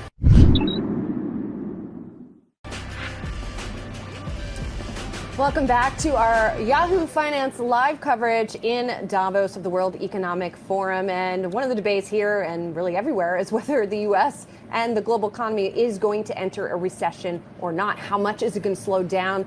Let's talk to someone about that. That is Gary Cohn. He is the vice chair at IBM and, of course, former head of the Council of Economic Advisors for the Trump administration. And so, Gary, what are you seeing? What are you hearing? I mean, you wear a lot of hats, as always. You talk to a lot of people, as always. What's the vibe? Well, the vibe here is everyone's fairly on the bearish side. Everyone's talking about global recessions. Everyone's talking about recessions. But of course, when I talk to people and ask them about their business, they seem to think their business is okay. So everyone here seems to think the other person has a problem. My personal view on this is, I think we've weathered the storm in the United States. It feels like we're coming out in a fairly decent place. I do think the Fed will probably raise another couple 25 basis points. They're not quite done yet. I don't think they want to walk away. I think they want to put sort of the nail in the coffin on inflation. But all the data shows that inflation's coming down relatively quickly, and we still see pretty positive economic data. We still see employment growth. We still see GDP in a relatively good position. So I'm still cautiously optimistic going into next year, and so I'm clearly in the more bullish camp for those here in Davos. Were you surprised, Gary, by some of your former peers in the banking industry calling out last week and then also today as well a mild recession? I'm not surprised. It's if you're running a big bank and you're running a big business, I think you have to think about that as a possibility. You have to run your business being prepared for the worst. And if we don't go to a mild recession and we don't have that, it's surely a lot easier to run your business having prepared for that than not having prepared for that. So I understand the mentality. Would this be a Federal Reserve driven recession? I'm not going to say it's a Federal Reserve-driven recession. We clearly had inflation. We clearly had a major supply chain disruption coming out of COVID. We could go through the history. During COVID, we became a purely goods economy. The only thing that was driving the economy were things that the United States Postal Service, UPS, or FedEx could deliver to your house. And so we had this massive demand on goods. And so the supply chain broke down. As we reopened the economy, no one had labor, and we changed from our natural goods economy to our natural supply side economy, where we really consume services. So we're an 80% services economy in the United States, but when we went out to start consuming our natural services, no one had workers. So everyone scrambled to get labor back, and it was tough to get labor back in the economy. So we saw quite a bit of wage inflation, and we're still seeing the wage inflation as people are out still trying to enjoy themselves and make up for the lost time that they lost during COVID. You still see, the airlines, you still see the hotels, the restaurants are still thriving and trying to hire people back as we revert back to our more service-driven economy. So I guess then the question is, if it makes sense CEOs are pessimistic because they have to manage their businesses, they have to have an eye on worst case scenarios. What about the markets though? Because there too, you could argue, especially the bond market is looking for maybe even cuts by the end of the year, which would imply that the economy is going to be doing worse and going to need those cuts. Do they have it wrong? So I don't know where rates are today. It's when you're in Davos, you get out of I know. We were talking about how isolated we are. Total bubble. Well, I guess the U.S. markets are open. Are they? So they're open, total bubble. But the 10-year in the U.S. is trading 360-ish. I'll give you an ish. Normally I would know exactly. So, and we've got a front end, Fed fund rate at 4.5, probably going to 4 3/4, 5%. So the Treasury market is discounting what's ultimately going to happen in the economy. And the market is sort of voicing its opinion, I think, relatively strongly. I think the market's right. At the end of the day, as I always say to people, you can trade the market. Billions and trillions of dollars are wagered in the Treasury market every day, and people are expressing their views, and you can express your view, and you'll be right or wrong based on your opinion. The Treasury, the Fed. By the way, I got a little tip in my ear. It's 3.5% today. Okay, so a by the way, lower. so we're down from where we were last week. So think about that. So rates are even lower than they were last week. So the Fed, on the other hand, they can talk. They can raise Fed funds. They can raise the overnight rate. They can control what people get on overnight funding, but that's the only part of the curve they can control. Yes, they can use extraordinary measures, and they can do twists, and they can do QE, and they can do QT, but ultimately their real opportunity is to control the front end of the curve, and I think the curve's speaking for itself right now to what people are saying about the U.S. economy. We have this term, and I'm sure you know this, that a stock is dead money if a company is not executing. As someone that has invested in blockchain and even crypto, is Bitcoin dead money here? Do you even touch that? Do you go near it at all? So I have not invested. Not invested in crypto. Not invested in crypto. I want to make that very clear. But you're a blockchain guy. I've invested in blockchain. I think blockchain as a tool is a very interesting tool. It's a tool that will modernize the financial services industry. I lived through sort of the revolution of clearing and how we put everything through one of the solutions to the financial crisis was to clear everything. So we went from clearing the most liquid items in the world to clearing everything. I think blockchain is a further evolution on the clearinghouse, and it's being able to real-time clear things and move title instantaneously and move cash instantaneously. So I'm bullish on blockchain. On crypto, I really don't have a view on crypto. So do we sort of need to, reputationally, do we need to divorce blockchain from crypto? 100%. Because it's a technology, right? And it can be used in so many other things. Look at me, I just lumped it right in together. Yeah, no. But so how do you do that as an investor in it, as someone who wants it to go further? How do you get it to people to sort of separate the two? Think of blockchain as the clearinghouse. We don't talk about the clearinghouse. You don't even know who clears the house, who the clearinghouse, and you don't even know about DTCC. You don't know where the securities are settled. We don't talk about the settlement agency. You don't need to. Most people don't need to. You don't need to. You talk about the individual securities. Bitcoin is the security. It is actually a security, and there's many other securities. People have created other cryptocurrencies. You can talk about them, but the blockchain is actually the underlying infrastructure that allows these securities to be transacted and to be settled in real time. Gary, you came in an interesting time for IBM, a lot of transformation at the company, new CEO Arvind Krishna. Investors still seem doubtful on a turnaround. Where is IBM on that turnaround plan? Look, I think Arvind has laid out a very distinct plan on revenue growth, on free cash flow growth, and he continues to execute upon his plan. And kind of what are you doing there, for lack of a better question? What do you see as your role there, and how do you help with the strategy that he's laid out? Look, I came in a couple years ago when Arvind came in as the new chairman and CEO.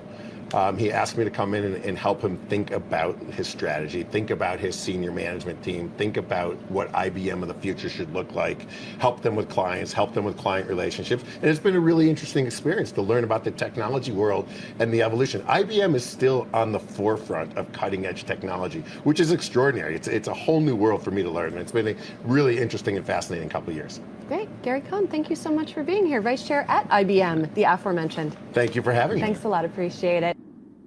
Despite the stock market decline in 2022, some of Wall Street is optimistic on the year ahead, with our next guest saying 2023 will be the year of the bull after we saw the year of patience, frustration, and quality in 2022. Heritage Capital President Paul Schatz joins us now. Paul, so great to have you with us. We often hear from so many bears about this year and what will be coming up. Give us your thesis for the year of the bull.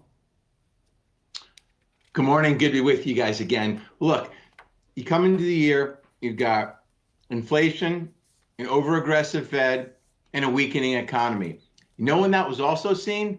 That was also seen heading into 1995, which was the single greatest investing year of the modern era. I'm not calling for a 37% rally this year, but look, we come into the new year, everyone is lined up to I think we could have a mild recession, but my argument is that the market went down 20% on the S&P, 30% on the NASDAQ for a reason. It didn't do so because things were great. It did so because the market saw economic weakness. It saw the Fed raising rates repeatedly.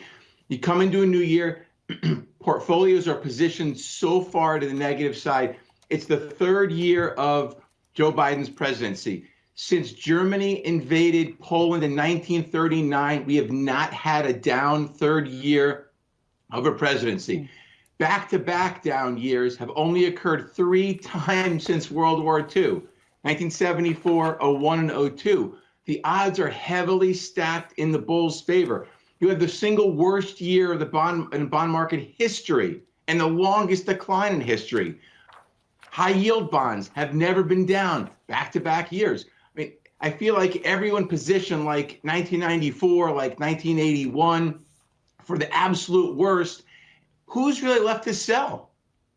And so, Paul, even with the bullish outlook here, there's so many company CEOs, even from the PwC survey, even in statements, business updates that have started to pour in early this year. It's clear that some of the CEOs and their executive teams are saying, hey, we just need to rip the Band-Aid off now and let the markets know exactly what we're expecting and how much it could impact our business. And so to what extent do you believe that there still is some downside potential or risk, given the fact that you do have CEOs saying, you know what, we need to be transparent about the risks that are prevalent and present in front of our business? Your comments are spot on. I don't think the conclusion of the CEOs is spot on. Look, at the beginning of 2009, go try to find a single positive forecast from anywhere in corporate America. Market went down the first quarter and then ended the year up, 25%. I think CEOs are so scared these days because they're being graded. It used to be on an annual basis. Now they're being graded on a quarterly, almost monthly basis. So they're trying to set expectations low, plan for the worst, hope for the best, whatever adage you want to use. And we all see the economic weakness, but it doesn't mean this deep and long recession is coming. I don't think it is. So I take what they say. The most important thing is this. We know we're going to get pre-announcements right now through next month. We know we're going to see companies lower guidance. If the market doesn't hit those stocks more than a couple of percent, I would tell you with highest conviction, the market's priced in whatever mild recession or economic weakness we're going to get in the next 3 to 6 months. Again, markets trade on economic activity 3 to 9 months down the road. So the CEOs are starting to feel it, see it now. But the markets have already seen this play before, and markets are looking ahead. And I'll say this as well. For the techno wonks out there, you have an absolute surge in the number of stocks going up versus down off the December low. And now you've got the up volume to down volume, again, getting a little wonky. And all that means is this for the average investor. It's like a rocket ship taking off, All right. Once the rocket ship takes off and reaches that escape velocity, it continues on its own. And that's what these thrusts are in the market. You've had this explosion higher, and that should continue on its own. Go try to find really bullish people strategists on Wall Street. Everyone's talking about we have to go down to 3,000 or 3,200 first. That's nonsense. And even if I'm wrong on the timing, you could have a 10% decline the first quarter. I don't think so. I think it's going to be a front-loaded year. But even if I'm wrong, buy the weakness in the first quarter, stocks still run 20% from there. I think it's year of the bull in stocks, year of the bull in bonds, year of the bull in gold. Buy all into weakness. You'll be happy in 12 months. So buying the weakness. Tell me, what are you looking at? I mean, what should investors be buying? What stocks, what sectors do you feel will outperform? Well, for sure, the market's telling us right now, if you look at leadership right now, market's telling us that, if you want to take a little risk, I like semiconductors this year and biotech. I'll be alone on my island. That's okay. I like being in the vast minority. But the market's told you already, financials, materials, technology, the risk on sectors. One sector that I'm not extremely excited about this year is energy. It had two monster years in 2020 and 2021. And I think it's time you pull energy off the table, pull staples and utilities and the defenses, put them aside, maybe second half of the year, maybe 2024. But I think you've got to stick with the risk on sectors and indices. Small caps are leading. A lot of good things are happening if people just open their eyes, look at the data in the market, and not listen to the narratives out there. It's easy to spin a narrative on Wall Street. Despite the stock market decline in 2022, some of Wall Street is optimistic on the year ahead, with our next guest saying 2023 will be the year of the bull after we saw the year of patience, frustration, and quality in 2022. Heritage Capital President Paul Schatz joins us now. Paul, so great to have you with us. We often hear from so many bears about this year and what will be coming up. Give us your thesis for the year of the bull. Good morning. Good to be with you guys again. Look, you come into the year, you've got inflation, an over-aggressive Fed, and a weakening economy. You know when that was also seen? That was also seen heading into 1995, which was the single greatest investing year in the modern era. I'm not calling for a 37% rally this year, but look, we come into the new year, everyone is lined up to I think we could have a mild recession, but my argument is that the market went down 20% on the S&P, 30% on the NASDAQ for a reason. It didn't do so because things were great. It did so because the market saw economic weakness. It saw the Fed raising rates repeatedly. You come into a new year, portfolios are positioned so far to the negative side. It's the third year of Joe Biden's presidency. Since Germany invaded Poland in 1939, we have not had a down third year of a presidency. Back-to-back down years have only occurred 3 times since World War II, 1974, 01, and 02. The odds are heavily stacked in the bulls' favor. You have the single worst year of the bond market history and the longest decline in history. High-yield bonds have never been down back-to-back years. I mean, I feel like everyone positioned like 1994, like 1981 for the absolute worst. Who's really left to sell? And so, Paul, even with the bullish outlook here, there's so many company CEOs, even from the PwC survey, even in statements, business updates that have started to pour in early this year. It's clear that some of the CEOs and their executive teams are saying, hey, we just need to rip the Band-Aid off now and let the markets know exactly what we're expecting and how much it could impact our business. And so to what extent do you believe that there still is some downside potential or risk, given the fact that you do have CEOs saying, you know what, we need to be transparent about the risks that are prevalent and present in front of our business? Your comments are spot on. I don't think the conclusion of the CEOs is spot on. Look, at the beginning of 2009, go try to find a single positive forecast from anywhere in corporate America. Market went down the first quarter and then ended the year up, 25%. I think CEOs are so scared these days because they're being graded. It used to be on an annual basis. Now they're being graded on a quarterly, almost monthly basis. So they're trying to set expectations low, plan for the worst, hope for the best, whatever adage you want to use. And we all see the economic weakness, but it doesn't mean this deep and long recession is coming. I don't think it is. So I take what they say. The most important thing is this. We know we're going to get pre-announcements right now through next month. We know we're going to see companies lower guidance.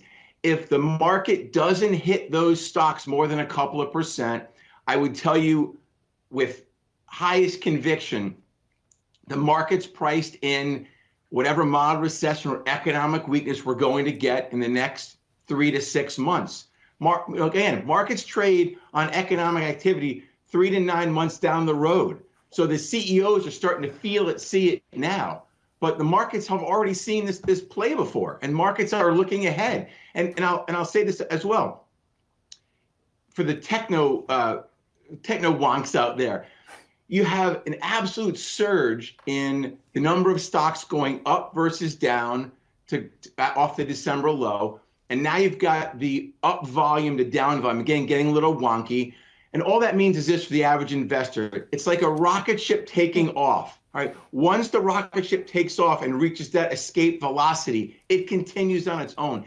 And that's what these thrusts are in the market. You've had this explosion higher, and that should continue on its own. Go try to find really bullish people strategists on Wall Street. Everyone's talking about we have to go down to 3,000 or 3,200 first. That's nonsense. And even if I'm wrong on the timing, you could have a 10% decline in the first quarter. I don't think so. I think it's going to be a front-loaded year. But even if I'm wrong, by the weakness in the first quarter, stocks still run 20% from there. I think it's year of the bull in stocks, year of the bull in bonds, year of the bull in gold. Buy all into weakness. You'll be happy in 12 months. So buying the weakness. Tell me, what are you looking at? I mean, what should investors be buying? What stocks, what sectors do you feel will outperform? Well, for sure, the market's telling us right now, if you look at leadership right now, market's telling us that, if you want to take a little risk, I like semiconductors this year and biotech. I'll be alone on my island. That's okay. I like being in the vast minority. But the market's told you already, financials, materials, technology, the risk on sectors. One sector that I'm not extremely excited about this year is energy. It had 2 monster years in 2020 and 2021. And I think it's time you pull energy off the table, pull staples and utilities and the defenses, put them aside, maybe second half of the year, maybe 2024. But I think you've got to stick with the risk on sectors and indices. Small caps are leading. A lot of good things are happening if people just open their eyes, look at the data in the market, and not listen to the narratives out there. It's easy to spin a narrative on Wall Street. RBC Capital Markets is anticipating a modest gain for the S&P 500 this year. The investment bank putting its year-end price target for the index at 4,100. For more on the analysis behind this call, let's go and get to the RBC head of U.S. equity strategy, Lori Calvasina. Lori, always a pleasure to speak with you. I believe this is our first time touching base in the new year, so happy new year to you. I think so. Thanks for having me. Absolutely. And so help us walk through this target, 4,100 by the end of the year. Is it a straight line there? Is it kind of a lot of choppiness to get to that point? What is it from your point? I think it's a choppiness. I think it's going to feel like a rough year. I expect us to eke out a little bit of a gain, maybe kind of a flattish type year is how it's going to feel at the end of the day. Look, I do think there's a chance that we have some decent volatility in the first quarter, and I know we've had a good start to the year, but we're sort of watching the banks react to earnings today, and it's a good reminder that the onset of tougher earnings and the onset of a tougher economy is something I think markets are going to have some trouble digesting. Now, I'm not as bearish as some of my peers in the strategy community. I'm not arguing for 3,000 on the S&P. I think this is more of a retest, if that, of the October lows. But I think we've got some wood to chop here. What do you think is going to be supportive? Why do you think things aren't going to be worse and aren't going to, say, retest the lows or go even lower? So I think it goes back to what kind of recession do you ultimately expect us to have, and how does that get reflected in markets? So the October low we had was about a 25% drawdown. A typical recession is 27. If you're going to get to even 3,200 on the S&P, that's pricing in more like a 32% decline. And remember, the pandemic was just 34. So we think it's going to be that bad. I'm still not convinced of that. The other thing is we think earnings expectations, they are a headwind now, but markets, if you look at S&P pricing, typically find a bottom 3 to 6 months before earnings forecasts stop falling. Now, when do we think earnings forecasts are going to stop falling? Most years, we do tend to see that the cuts are done by April for the most part. So if you can kind of get most of the cuts done by March or April, timing-wise, that October low makes sense. Lori, within the sectors that you track from a company perspective, we had a JP Morgan calling out today. They're playing their business on a potential mild recession. Are there sectors that you see earnings estimates have already factored in a mild recession? So I think that if you look at an area like semiconductors, we've seen the rate of upward revisions basically late last year plummeted to almost zero. And what we typically see there is when you're that low, most of the cuts are in, and it's a good setup on a 12-month forward basis. I can contrast that with something like software where we haven't seen the same degree of cuts. So I worry a little bit more about software and services companies than semiconductor companies, just in this reporting season, because I think one of them you probably had most of the cuts in, and the other I feel like there's still, from a sentiment perspective at least, some earnings downgrades that need to happen. The other area I worry about, we're going through financials right now. It's a sector we like this year, but it's been more resilient in terms of earnings expectations. So do some of these leaders, some of these areas of resiliency like energy and financials, utilities, real estate, do they need to take their licks before we can get this downgrade cycle out of the way? Right, because maybe the estimates haven't come down enough. One area that you have consistently liked for a while now has been small caps. Yes. We've been talking to you about it for a little while. I was just taking a look at the Russell 2000, which is down 13% or so over the past 52 weeks.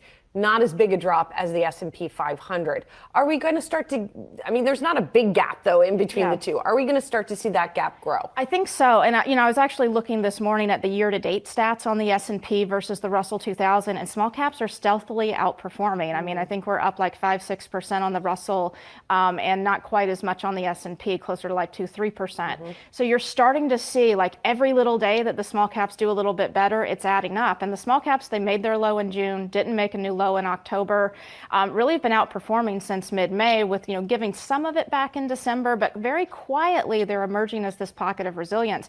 And I think it's pretty clear that if you look at how they were trading over the summer versus large, they were baking in ISM manufacturing that had already plunged to like 39.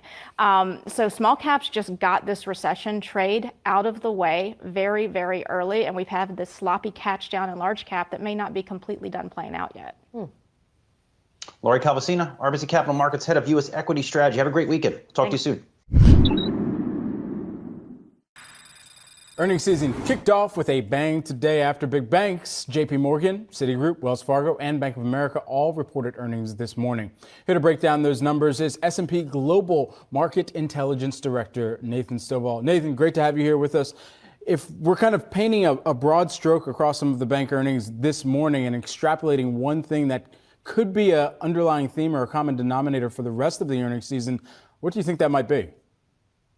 I think it really comes to the outlook. We thought Q4 was going to be pretty strong, and the results that have come in have supported that. We've seen strong revenue growth pretty across the board, strong loan growth, continued increases in deposit costs, but again, that was expected. But also really, really strong credit quality, no real deterioration yet. But the question was going to be, what was the outlook going forward? And what we've seen is not anything really negative, but as you were talking about earlier in the show, the outlook that now JP Morgan is baking in that expectation for a mild recession. So slower growth going forward, higher credit costs going forward. And I don't think it's necessarily that much negative, but you got to look at what the group was trading on leading up to this. Bank stocks had taken pretty great pressure most of 22, but we had seen a little bit of a rebound with perhaps the hope that maybe the Fed would pivot with the idea that they wouldn't want to push the economy into a recession. And now you've got some big bank executives saying that that is becoming sort of their base case. So going forward, I think that's really what the street is going to be focused on. What is the outlook for credit and really the broader economy going forward? I wouldn't say that it's necessarily that dire, but investors are hoping that it would be sort of continued blue skies. So Nathan, if these stocks are going to trade off that recession call by JP Morgan and to a lesser extent Wells Fargo, I mean, so do you see more downside in the coming weeks to these names?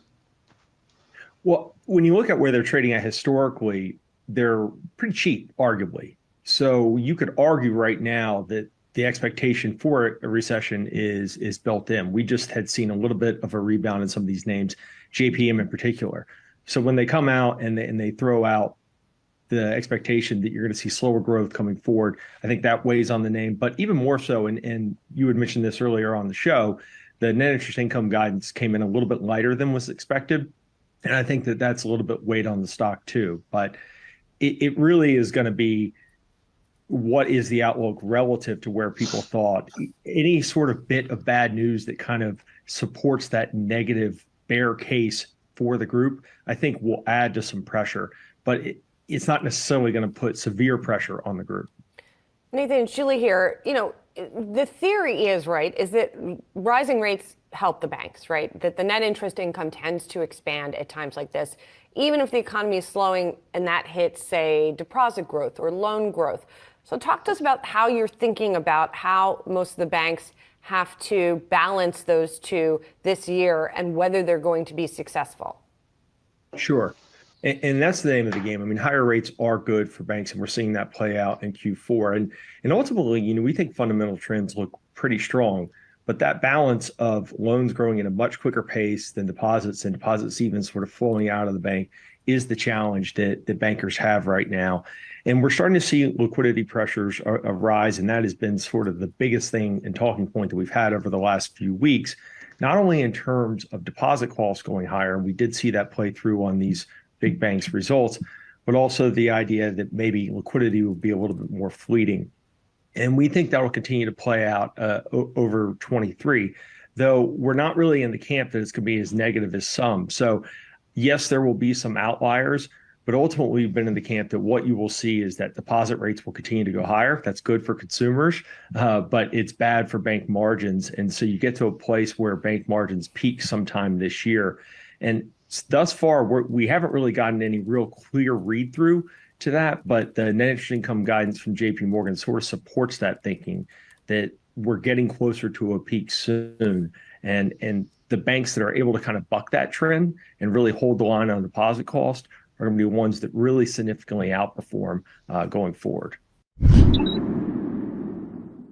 We've got Sanctuary Wealth Chief Investment Strategist Marianne Bartels and JP Morgan Senior Economist Stephanie Roth here with me on set. Thank you both for being here. Appreciate it.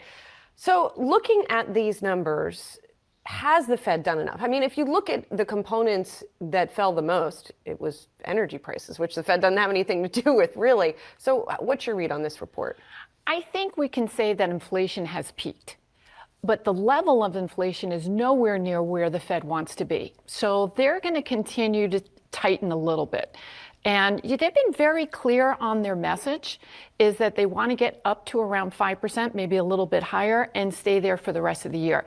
I found it very interesting that no one on the Fed FOMC is forecasting a rate cut this year, although the market is forecasting the rate cut. So I think they're going to try to stay as tight as long as they possibly can, because the last thing they want to do is make a mistake and ease too quickly. When you go back to Jackson Hole, Powell said in his statement they were going to keep at it. And I think that was a clear message that he's going to follow the Volcker path. He wants to squash inflation. Stephanie, we're always looking at this through the prism of the markets, what it might mean to the Fed and various stocks. What does it mean to the average household? Because I know inflation slowed down month over month. That is a good thing, but egg price is still up 11% year over year. Rent price is up. Are these still the type of inflationary numbers that would put the U.S. economy into a consumer-driven recession? Yeah, it certainly is a challenge for the consumer. And I would say even the bigger concern is the outlook, in that with the Fed hiking up to 5% and staying there for a year, it's likely to cause a recession, which is going to be a challenge for consumers, because recession likely means layoffs. So people might ultimately lose their job as a result. But the Fed is fighting inflation from the top side. They don't want to worry about inflation getting out of control, so they're likely to stay tighter for longer. And the print that we saw today is consistent with the Fed continuing to hike, even if they do step down to 25 basis points. So a Fed that remains tight for this long is likely to put downward pressure on the economy, and the consumer is likely to feel it in a different kind of way, not just from a price pressure perspective, but now from the perspective that they might start losing their jobs, which is a very challenging outlook. Yeah, Saz is always very focused on the egg prices that continue Have to to go be, Julie. up Have and to be. up and up. But it's avian We all eat flu, 'em. which the Fed can't. We all eat there's 'em. only so We much all the eat Fed 'em, can do Julie. about that. I want to talk about the market reaction a little bit that we're seeing this morning, because it is interesting that we are seeing stock futures now higher. Did anything change in the outlook from this report, in your view, and why are we seeing stocks react like this, Marianne? I don't think that there's anything changed. I think this is very technical in nature. In December, the market sold off. We got very oversold technical readings. I think we're working off those oversold. I think as the S&P approaches 4,000 up near the 200-day moving average, I think there's risk that we still go down. I still believe we're in a bear market. The risk is we're still going to come down and test those October lows. And the big question is, will we hold those October lows? And I think a big component that will help us determine that is we're moving into earnings season. The big day is tomorrow with the banks reporting, is where are we in earnings? Because the top-down strategists have taken down their numbers. Bottom-up analysts have not really taken down their numbers. They're looking for earnings to actually increase 5.5% for the S&P. So I think it's going to be very important to listen to the CEOs about what their outlook is for their business for 2023. And we might see adjustments in earnings. But what we've been telling our clients, as long as the Fed is raising rates, that's going to cause volatility in both the equity market and the bond market. And then if you still have to take the numbers down for the S&P, that's also going to create volatility. But we do see a bull running, and no one is talking about where the bull is running. Oh, well, that's a big Marianne, tease. Hey, go ahead, Saz. Right. Marianne, let me just follow up on that, because what should investors pay attention more now to? What the Fed may or may not put out into the market in terms of language and policy, or is it this earnings season, which kicks off tomorrow with the banks and may not be too good, like you mentioned? Well, I think the Fed has been very clear on their policy. They're going to stay as tight as much as possible for as long as possible. So I think that message is very clear. I don't think the earnings picture is clear. And I think we really have to pay attention to earnings. But what's very interesting about the market is you have a bear market in a pocket of stocks, and you have a bull market already in another pocket of stocks. And the reason why we're not seeing the bull is their market cap is too low. So even though they're rising, and many of these stocks are hitting record all-time highs, the decline in the growth stocks is too much. It's outweighing what's happening in the value side. And the easy way to look at this, energy, we think, is part of this new bull run. And energy only represents 5% of the S&P, where Apple, which is part of the growth names, and it's a great company, but expensive, business is shifting, and that represents 6% of the market.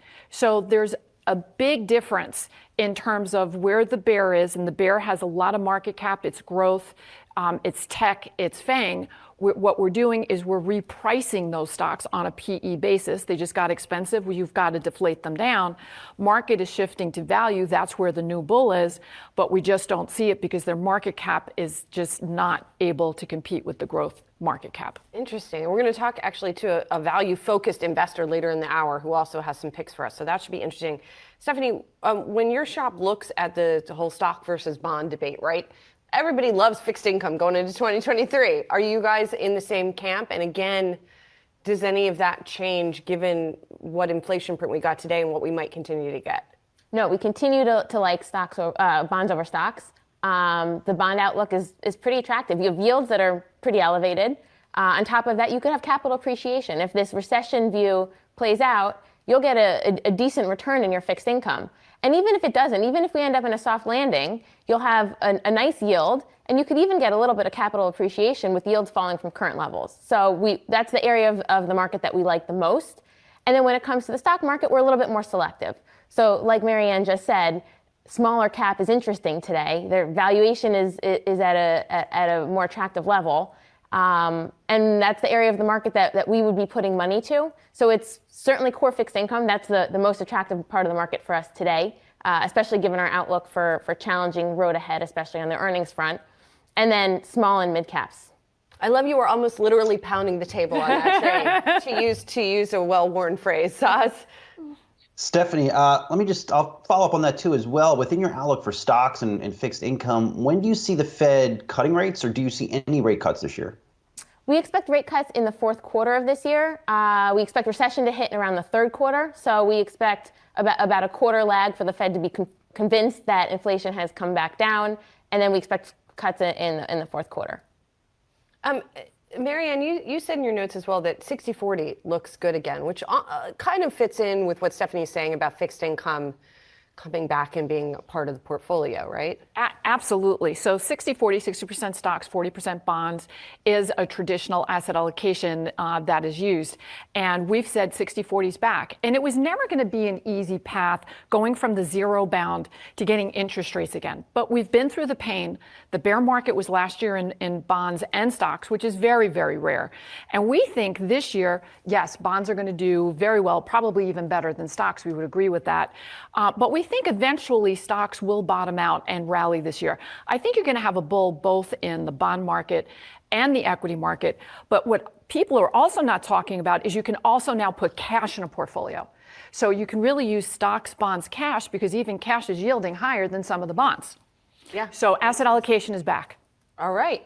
On that note, a hopeful note here to end it. Thank you so much, ladies. Appreciate it. Sanctuary Wealth Chief Investment Strategist Marianne Bartels and JP Morgan Senior Economist Stephanie Roth. Thanks to you both.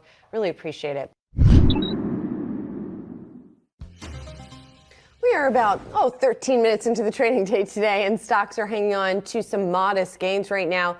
Investor concerns over higher rates, though, are still at the core of the outlook for 2023. Federal Reserve officials point towards the likelihood of interest rates rising above 5%, as Jay Powell defends the Fed taking measures that are not popular to rein in inflation. For a closer look at the market reaction, we have Jackie Kavanaugh, Putnam-focused equity fund portfolio manager. Jackie, welcome. Thanks for being here. We heard Jay Powell talk this morning over in Sweden. He didn't say a heck of a lot that seemed to move the market, except from just saying we're staying the course effectively. So just first of all, I guess, give us your big picture view for 2023 and what that's going to mean for stocks. Sure. Thank you, Julian. Thank you for having me. Yeah, I wouldn't expect Chair Powell to say anything during his prepared remarks, as you mentioned earlier in the show. I could see him saying potentially something defending his stance during the Q&A, so that'll bear some watching. I do think, though, as we think about what we're facing for 2023, we think it's going to be a tough year, particularly the first half of the year. You know, the Fed continues to signal that their terminal rate is likely to be north of 5%. You had two Fed governors out yesterday discussing this, and yet the market is fighting the Fed. I mean, the 2-year continues to hover at like 2.42, 4.3. The 10-year is trending at 3.5, and this is just not what the Fed wants to see. And so while he is saying that some of the moves will be unpopular, are likely to lead to some job losses, they view it necessary to rein in inflation. And the real place that they have to get at is wages and wage growth. And so the jobs market remaining so tight is really problematic for the Fed. So we think the terminal rate is probably 5 or north of 5. And then we think we sit there for most of 2023, and they just wait for that jobs market to loosen up and to take the risk of a wage price spiral off the table, which is what they're really concerned about. Where do you believe valuations need to come down to as we're kicking off this next earnings season? Yeah, so if you've gone back and look at prior recessions and prior market bottoms, what you typically see is that, you know, obviously the GFC and the tech bubble were anomalies. But when you look at a garden variety recession, which we think is what you're facing here, either a slowdown or a very shallow recession, we would think about an S&P in sort of the 15 to 16 times range on a forward multiple. When I last checked, I think it was trading around 17.5 times. So we do think there's still some room for some, let's call it 10% margin compression. Where I think you still have some risk, though, as well, and you were talking about this earlier, is I still think you have some earnings areas that need to take some cuts, where you're going to see some downward earnings revisions, maybe coming out of Q4, and then continuing as we progress through 2023. You certainly saw Lululemon earlier this week. They took a hit at their guidance. Illumina, you were mentioning. We expect you'll continue to see some of that over the next earnings cycle of Q4. Jackie, the difference between the yield on the 2- and 10-year Treasury note, it's at its widest in about 40 years. And to some, that's a surefire recession signal. I mean, as you take a step back, do you think something like that all but guarantees a recession this year? So, that is an interesting metric, and it's certainly one that we track, the yield curve inversion, and it has historically been an indicator.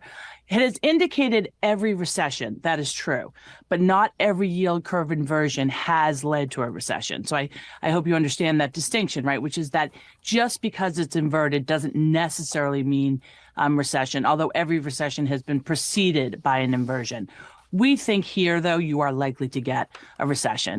It may be very shallow. I don't think it's going to be a cataclysm like we had in the GFC, but we do think a recession is the most likely outcome. They're trying desperately to engineer a soft landing, and you are getting pockets of areas where inflation is really starting to help them out, particularly on the goods side. But services inflation just remains really strong, and that's driven by the labor market. And the labor market, as you know, is at a 50-year low on unemployment and just remains incredibly tight, with job openings still 2 to 1 versus people available for jobs, people who are unemployed. And so that needs to loosen for the Fed to be able to declare victory here. Jackie, I know you like the banks here, and so I want to delve into that a little bit because on the one hand, rates going up tend to be good for banks. On the other hand, even if we're not going into recession, even if we just see weakening economic growth, that doesn't tend to be so great for the banks. So how do you see them threading that needle? Yeah, so I think you've hit the nail on the head, Julie, which is that on the revenue side, higher rates and the longer duration of higher rates is clearly a positive for the banks. And we don't believe the duration of higher rates is really in. Everyone knows rates is going up, so that is in the bank forecast. What I think is underappreciated is how long we're going to sit at higher rates, and the duration of those higher revenue lines for the banks is going to be longer. You're right, though, that comes with a cost, and the cost is usually expressed through the credit line and through credit losses. I think the thing you have to remember here, though, is that credit is coming from an unbelievably strong place. I mean, we are so far off of historical credit averages. We're still near all-time lows in terms of credit losses and credit delinquencies. So you will get normalization. You will get weakening, particularly if you have job losses.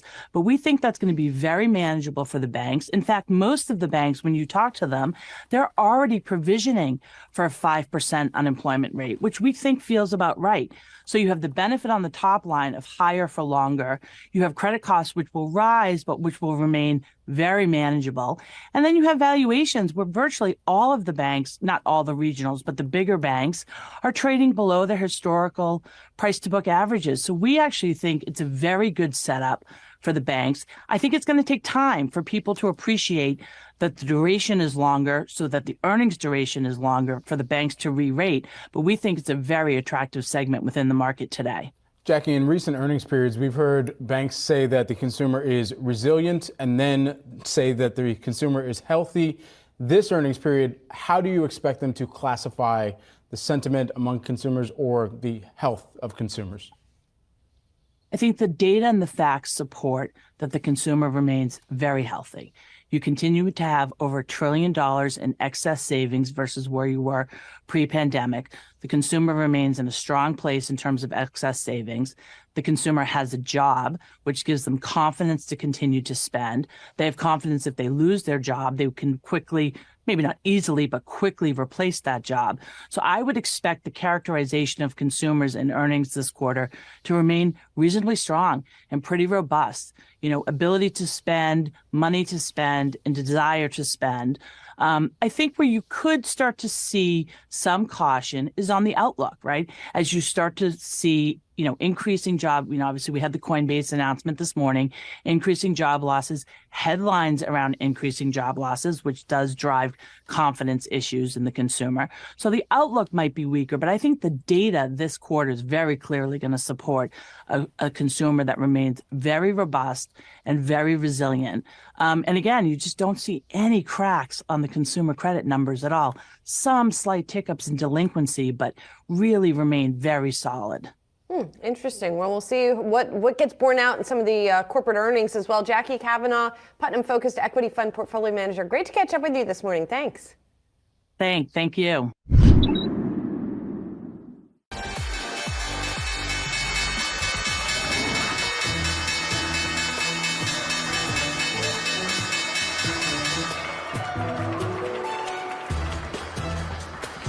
All right, folks, there is your closing bell on Wall Street for this Monday. As we start the week, let's take a look where the markets finished today.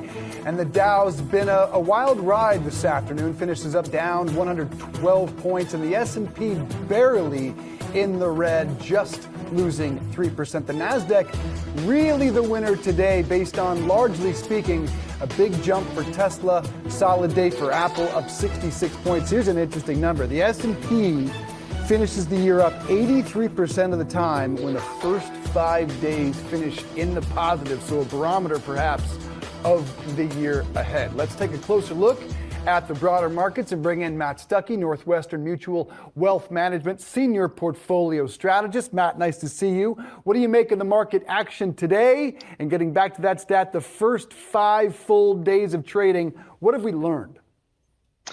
Well, I think we have a continuation of what we've been dealing with last year, which is a lot of volatility, a few days up, a few days down in a row. And really what you're left with is kind of where you started. And it's kind of how we kind of see 2023 shaping up. We do see a narrative pivoting from inflation worries towards recession worries, which just means until the economy troughs and the Federal Reserve starts to back off, this volatility back and forth is likely to persist. Matt, you mentioned recession worries there. What are you expecting? Do you think we will get a recession, and how severe could it potentially be? Yeah, that's the big debate right now, the debate between recession versus soft landing. And, we're kind of starting to talk about our outlook from a macro perspective as more of a soft recession, something that is shallower and probably shorter than prior recessions, especially the most recent ones where we saw massive reductions in GDP and increases in unemployment. But if you look at what's in front of us, we have the bond market that's as deeply as inverted as we've seen in the last 40 plus years. We have leading economic indicators from the Conference Board that are negative 7.3. You've never been at these levels before and not had some sort of recession here in the United States. And, you put on top of that, though, what makes us optimistic that things are going to probably be a little bit less severe. It's the shape of consumers, it's the shape of businesses and banks, all well capitalized with strong balance sheets, which should help to weather the storm pretty well. Yeah, you mentioned those bank earnings start pouring in on Friday. What do you expect that we'll learn at the end of the week? I'm not sure we're going to learn a whole lot from banks as we look to the upcoming prints later on this week. Capital levels should stay pretty resilient. Credit performance should stay pretty good, although normalizing back towards pre-pandemic levels. Capital market activity, however, from investment banking as well as equity and debt issuance and trading should be somewhat muted as a continuation of what we saw last year. But the bright spot is banks are still lending. They're still seeing net interest income rise, which should help put together fairly decent results. But the big question of a lot of investors are going to have is around credit, and that we're not going to know until we start to see the labor market start to crack a little bit. How much crack do you think we're going to see in the labor market? Because I think the big question is whether or not we need to see substantial job loss, how weak it needs to get in order to see significant inflation improvement. What do you think? Right now, I think we're seeing some mixed signals in labor. And, to be honest, the labor markets have been a lot more resilient than we would have expected at this point.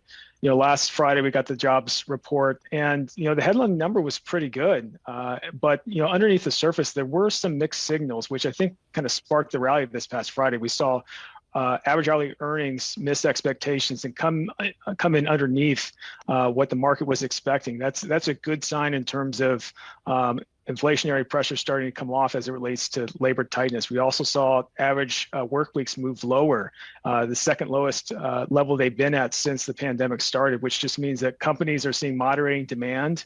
And as a result of that, they're starting to require less hours from their workers to meet that demand, which should bring the overall labor pressures down a little bit, which is what the Fed wants to see. Speaking of the Fed, Mary Daly says inflation low 3% later this year. Is that where you project? We actually think it might be a little bit lower than that. If we're looking at the inflation story today, just look at the last 5 months of CPI prints. We're going to get another one this Thursday, and we think it's going to be a continuation of this trend, which is strip out the lagging parts of inflation. Shelter is the big one here, and look with what you're left with, and it's a cumulative negative inflation number, a negative 0.2% over the last 5 inflation reports. If you strip out the lagging shelter component, which, as we all know, enters into CPI with a 1 to 1.5 year lag. And if you're looking for kind of your more up to date kind of pulse of the market, shelter inflation numbers, those numbers are negative. If you're looking at home prices or month-on-month rent levels, those are moving lower. And so that's kind of baked into the cake for kind of where inflation is going to likely be as we move throughout 2023 and into next year. The downward pressure is certainly starting to show through here. So Matt, how does all this then shape your investment strategy and what you like now? Well, we're fairly balanced as it relates to overall equities versus fixed income. We did move a sizable amount into high quality fixed income at the end of the third quarter, as we see a lot of value restoration into the bond market. But we don't necessarily think it's time to just shelter up and hide away from risk assets. There are parts of the market that we continue to find attractive valuations. Those aren't necessarily found in the S&P 500. We do find those, however, in U.S. small caps and U.S. mid caps and international equities that have very large value spreads relative to where the S&P 500 trades. But even within the S&P 500, if you take more of a value factor look at it, there are values there that trade 11, 12 times forward earnings, which gives you a lot of cushion if estimates get cut as we move throughout this year with the recession on the horizon, that a lot of valuation discount is already kind of embedded into the price here.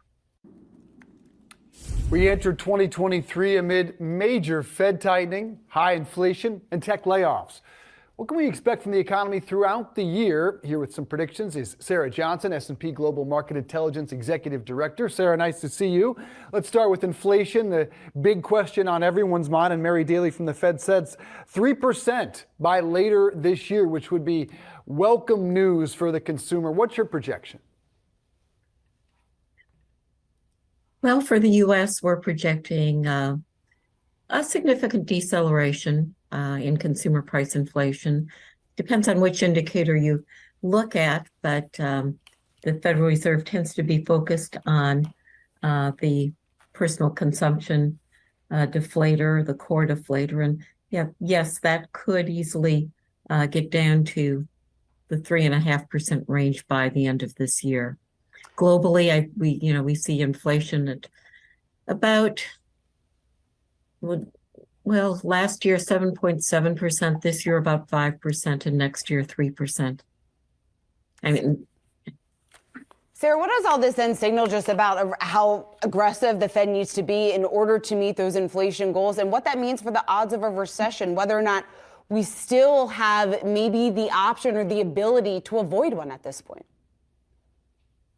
Well, the recent news has been somewhat encouraging in that labor cost increases have been a bit milder than previously reported. We've seen significant declines in industrial commodity prices over the past 9 months.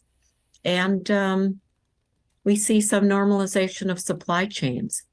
So clearly, disinflationary forces are at work, but we are concerned that labor markets remain extremely tight, and we will have to suffer some increases in unemployment to avoid a protracted period of above target inflation. Though it's just hard to see it. 3.5%. That labor market, to your point, remains extraordinarily tight, continues hot month after month. Where do you see it going throughout this year in terms of our unemployment rate? Our forecast has the unemployment rate rising to a little over 5% by the end of this year. So yes, we see a mild recession over the first 2 quarters of this year, helping to bring down both top line inflation as well as labor cost inflation. And Sarah, when it comes to the U.S. dollar, certainly likely to be a topic that we are going to hear from a number of companies over the several weeks when we get earnings season underway. We are certainly have seen some improvement when it comes to U.S. dollar index, pulling back just a bit right now at 103. Do you think that trend, the downward trend that we've seen in recent weeks, is that going to stick this year? I would expect that there might be some downward drift, but not significantly. We believe the dollar peaked last fall and will come down as other countries raise their interest rates. But I'd say interest rate differentials will continue to favor a relatively strong dollar, but we could see some corrections in the yen, for example, which had an exceptional move during 2022. So I'd look for a somewhat stronger yen. The euro will probably hold on to its recent gains, particularly given the more hawkish sentiment from the European Central Bank. The housing market has seen month after month of really difficult data. How far do you see mortgage rates coming down, flattening out? And what about home prices, your projections for 23? We expect that mortgage rates will edge down a bit, but certainly remain far above where they were a year ago. So the outlook for housing demand is certainly not an optimistic one. We expect further weakness in home sales and housing starts. Home prices will probably have a peak to trough decline of about 10% nationwide, but certainly steeper declines in some of the markets that were exceptionally hot during 2021 and 2022. Certainly going to be a tough start to the year for housing. Sarah Johnson, thanks so much for joining us. December jobs numbers are, of course, in. 223,000 jobs were added. The unemployment rate ticked down to 3.5%. Our next guest says this continues to signal that recession fears are perhaps overdone. For more on this, eToro global market strategist Ben Laidler is joining us right now. Hi, Ben. It's good to see you. So does this mean the soft landing is indeed possible? I think it does. This is really a sort of Goldilocks report. I mean, we've got enough of the sort of slowdown indicators to make us feel that, inflation is going to come down and the Fed can sort of back off. But, 220,000 jobs a month is completely inconsistent with a recession. And I guess we're seeing that in some other indicators as well. So, definitely, I think you're seeing some relief today. We've had some very strong other jobs numbers in the last few the ADP report and the JOLTS report, which I guess got people a little bit worried that maybe we were running a little bit too hot. And I think some of those concerns just got put to bed today. If you're the Fed looking at this report, what do you think to yourself? I don't think it really changes their trajectory too much. I think it's probably what they're looking for. Again, I think similar to the rest of us, there's probably a little bit of relief, right? We've had a lot of volatility in this report over time, but I think as you look through it, whether it's the revisions to the last number, which came down, whether it's this number, which is a pretty big, pretty chunky decline, whether it's the deceleration in the wage growth numbers. I mean, just take a step back. I mean, this is all about inflation. Almost all the other inflation indicators have decisively turned down. Whether it's whether it's goods numbers, whether it's commodities, whether it's supply chains, even the sort of housing, the forward-looking housing indicators. The one that's missing is the labor market. So I think, and the fact that it's lagging is not a surprise. The fact that it's now moving, if but gradually, in the right direction, I think is a sigh of relief for the market, but also to your point, to the Fed. Ben, we've seen markets really gain strength consistently today after this report. Do you fade this rally, though? I think we're early in this sort of innings. I don't think the inflation story, I think that's got months to play out, but this is a good number. Again, it feeds into that broader inflation narrative, which I think is all moving in the direction. And we're pretty bullish on markets, right? I do think this sort of rates and inflation shock that you saw last year is absolutely going to fade. I think you're seeing a big recovery in China, which we don't talk about enough, but I think is a huge insurance policy against the global recession. And tech, which is by far the biggest sector in the market, I think is not going to lead up this year, but is going to have a less bad year this year than last year. And I think, given its size, is going to be very important of how this year plays out. Yeah, we were actually discussing within tech some of the indicators to look for to really signal that the sector is ready for some type of bounce back.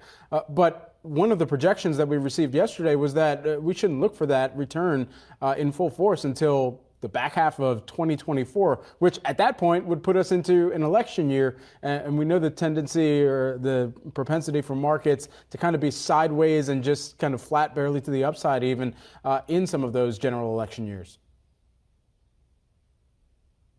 I think this is going to be a different year for tech. So last year was all about valuations being crushed and earnings being pretty resilient.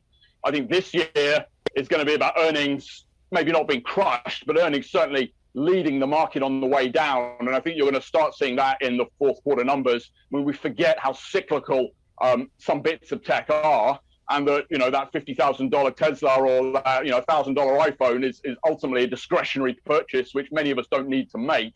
And I think that's going to continue to weigh. But I think the relief is going to come from valuations. You've had a complete turnaround in valuations in the last 12 months. And I think as we get to the top of this Fed cycle, as bond yields stay where they are or maybe come down a bit, I think that's where you're going to see the relief, which is the key ingredient, I think, to tech not having a repeat of its terrible 2022. Terrible, but will it be down, Ben? Because if you indeed were recommending buying tech stocks right here, I won't say you're alone in the wilderness, but you don't have too many friends there with you. Yeah, I mean, let's go now too ahead of our skis here, right? I do think the bottom for the market is in. I do think, call it the first quarter, where it's going to be choppy, right? This is this transition period as we get more visibility on inflation decisively coming down, especially those sticky bits of inflation and on top of the Fed cycle. So I think, that first quarter is going to have echoes of 2022, lots of volatility, 2 steps forward, 1 step back. So, keep it reasonably defensive. I think the things that worked in 2022 will continue to work in 2023. But the more we move further the more this market, I think, is going to de-risk, and you can take more risk. And that's tech, that's small cap, that's growth, essentially the things that just got absolutely crushed last year. So does that mean energy still in 2023? I think energy is going to be fine, but it's not going to lead, right? Commodities has been the big outperformer for the last 2 years. I don't think you're going to see that third year. I think this is a year when commodities takes a little bit more of a back seat. I think it's pretty well supported. I mean, the supply side is very, very tight. China's recovering. But I think, demand overall will be lower this year than it was, or demand growth will be lower this year than it was last year. So I think commodities will be fine, but I don't think we're going to see a third year of leadership. Ben Layler, eToro, Global Market Strategist. Good to see you. Have a good weekend. Stat of the day here. If a recession is on the horizon, history shows that fixed income is a pretty solid place to hide out. Bonds return more than 10% on average during recessions, according to data from our friend Liz Young over at SoFi.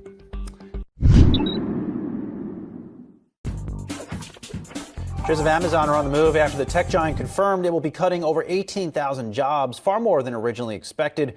Our next guest is warning that Amazon has the most downside in 2023 due to cost headwinds and the potential for slowing consumption. Jefferies analyst Brent Thill joins us now. Brent, always good to see you. Pretty sizable cuts here by Amazon. Do you think that is their initial down payment and we should expect more cuts from them in the months ahead? Expect more cuts for the rest of tech in the front half. The outlook is getting worse. Microsoft CEO yesterday delivered a message that it's going to be 2 years before the next big tech inflection. That is from one of the most honest and upfront individuals that I know in the industry for the last 20 years. It's a very sobering outlook, and I don't know how to put this, but we're headed to a recession. Jefferies' internal economists believe that this is going to start later and last longer. That is not good news. And so I think ultimately we're just seeing the beginning of what's to happen. Salesforce yesterday, again, big layoff. Elastic, Stitch Fix, I think today had a big layoff. You look at across the board what's happening in tech and e-com, it's very sobering, and it's not good, and it's not a great sign of future demand. So ultimately, I think we overhired as an industry into the pandemic. The pandemic created an artificial bubble, pulled demand forward, and then we come out of it and we have a hangover, and then we head right to a recession. So that is just a toxic buildup, and it's going to take a while for that to stabilize. That then puts us at, when's the next rebound? Is it 2024? In Nadella's terms, this might be 2025.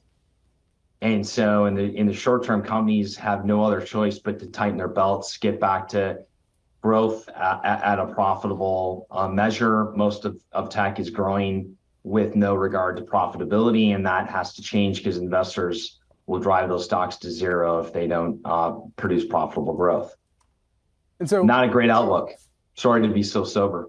Yeah, no, it's a really sobering picture that we're all trying to wrap our heads around. And so with that in mind, part of what we had seen in terms of the issues for Salesforce was this issue of headcount, seat count compression, I should say, rather, and how much that actually might be a larger industry issue that we should just be waiting for the shoe to drop at other companies to give their updates on that similar basis. Yeah, I mean, it's a good point. So if you continue to lay people off and Salesforce and others are seat-based, you need less seats. And theoretically, you create shelfware, if you will, and that will sit around. And so as companies rehire, they may not have to actually bring back as many seats as they come back up. So again, this is a situation that we haven't seen for a long time. And ultimately, again, I think the pandemic, every tech company tried to do to help everyone become virtual and remote. And unfortunately now you've got that unwinding, you've got the economy unwinding. And so the good news for tech is that multiples have compressed, and we're now seeing multiples that are, in many cases back at trough levels. And then the question now is how much lower do numbers and earnings have to go before we start to see stabilization. In our coverage, close to 80 to 90% of technology companies will show a deceleration in growth in 2023. And tech stocks don't work in decelerating growth. And so we believe in the mullet trade, which is front half business, not really exciting, back half flowy, long, exciting. So we believe in the mullet trade. I think most of our clients are believing in the mullet trade, where it's kind of business in front, party in back. Hopefully that plays out. It may end up just being a dragged out, really tough 2023 is the risk. And it may end up being, a back half 24 reemergence from this rather than sometime in early next year. So again, I think the picture, at least from our economists, continues to get worse. I am listening to our internal economists because they have been in front of the puck on this, and I've listened to them, and it saved me from being too bullish. But tactically, I think there's only one way you can lean, which is when you have the CEO of the most admired company in tech, Microsoft, say it's 2 years before another tech inflection. That sums it up right there. Yeah, you listen to him. I'm going to be waiting, Brent, for you to get the hairdo to match the strategy here. You need to do a little growing in the back. So, okay, business in the front, party in the back. What does that mean in terms of what companies fall into each of those categories? So I think when you think about internet names have been hit the hardest because they are immediate revenue streams. You feel it. Like if you don't buy $400 Lego set, it shows up immediately in Amazon's numbers. It doesn't show up in Microsoft's numbers because they have recurring revenue that's on a subscription basis. It takes time for that to unwind. So I do think that some of the internet names are feeling it first, are probably going to trough first and probably come out of this. Semiconductors, our semi-analyst has been very clear that all the adoption from Meta around AI is going to benefit NVIDIA and other companies that are embedding in artificial and ML into their platforms. That will help NVIDIA. So our semi-analyst belief is that NVIDIA and some of these other names are probably at the front end, and they've had numerous number cuts. So perhaps semis and the internet will be the ones that come back first. I think software still has some lag because they have recurring contracts and it takes time for that to unwind before you see the weakness. And so I think we believe semis and internet may lead us out. Software will probably be a lagging indicator. We talk about black ice. We are obviously seeing black ice today in a lot of these tech names in the market today. So I'd say if you think about in the back half of the year, I think a lot of the small and mid cap software names will do very well. They're trading at a massive discount to M&A, Thoma Bravo, Vista. A number of the PE shops have been taking out companies at a 50%, 60, 70, 80% premium to where current stocks are trading now. So back half of the year, we believe will be good for small and mid. And I think for large cap, they're still unwinding. So I'm actually a little more bullish about small and mid. So are our strategists internally, Jefferies, around small and mid cap. They're coiled springs in the back half of the year. But again, I want to be very clear. I think the front half is going to be a lot of pain, and use an opportunity to buy into the pain, and potentially, again, I think for longer term holders, this is going to be a great recovery over the next 2 years. This year, again, we're kind of stuck in the swamp, if you will. There's going to be some pockets of up, but I don't see a great picture in the front half of the year. And it may continue, and we may end up coming back to you and saying, we don't see a great picture for all of 23, and it may really just end up being the party in the back with the mullet comes in 24. Brian, you mentioned Microsoft CEO Satya Nadella in his latest warning this week. Well, does that make Microsoft shares dead money for the next 2 years? It's the best house in a bad neighborhood. So I think the answer for largely tech, we're stuck in a tight trading range. To answer your question, we like Microsoft long term. We have a $270 price target. We think this is one of the best franchises, one of the best management teams, one of the most ethical, just upstanding.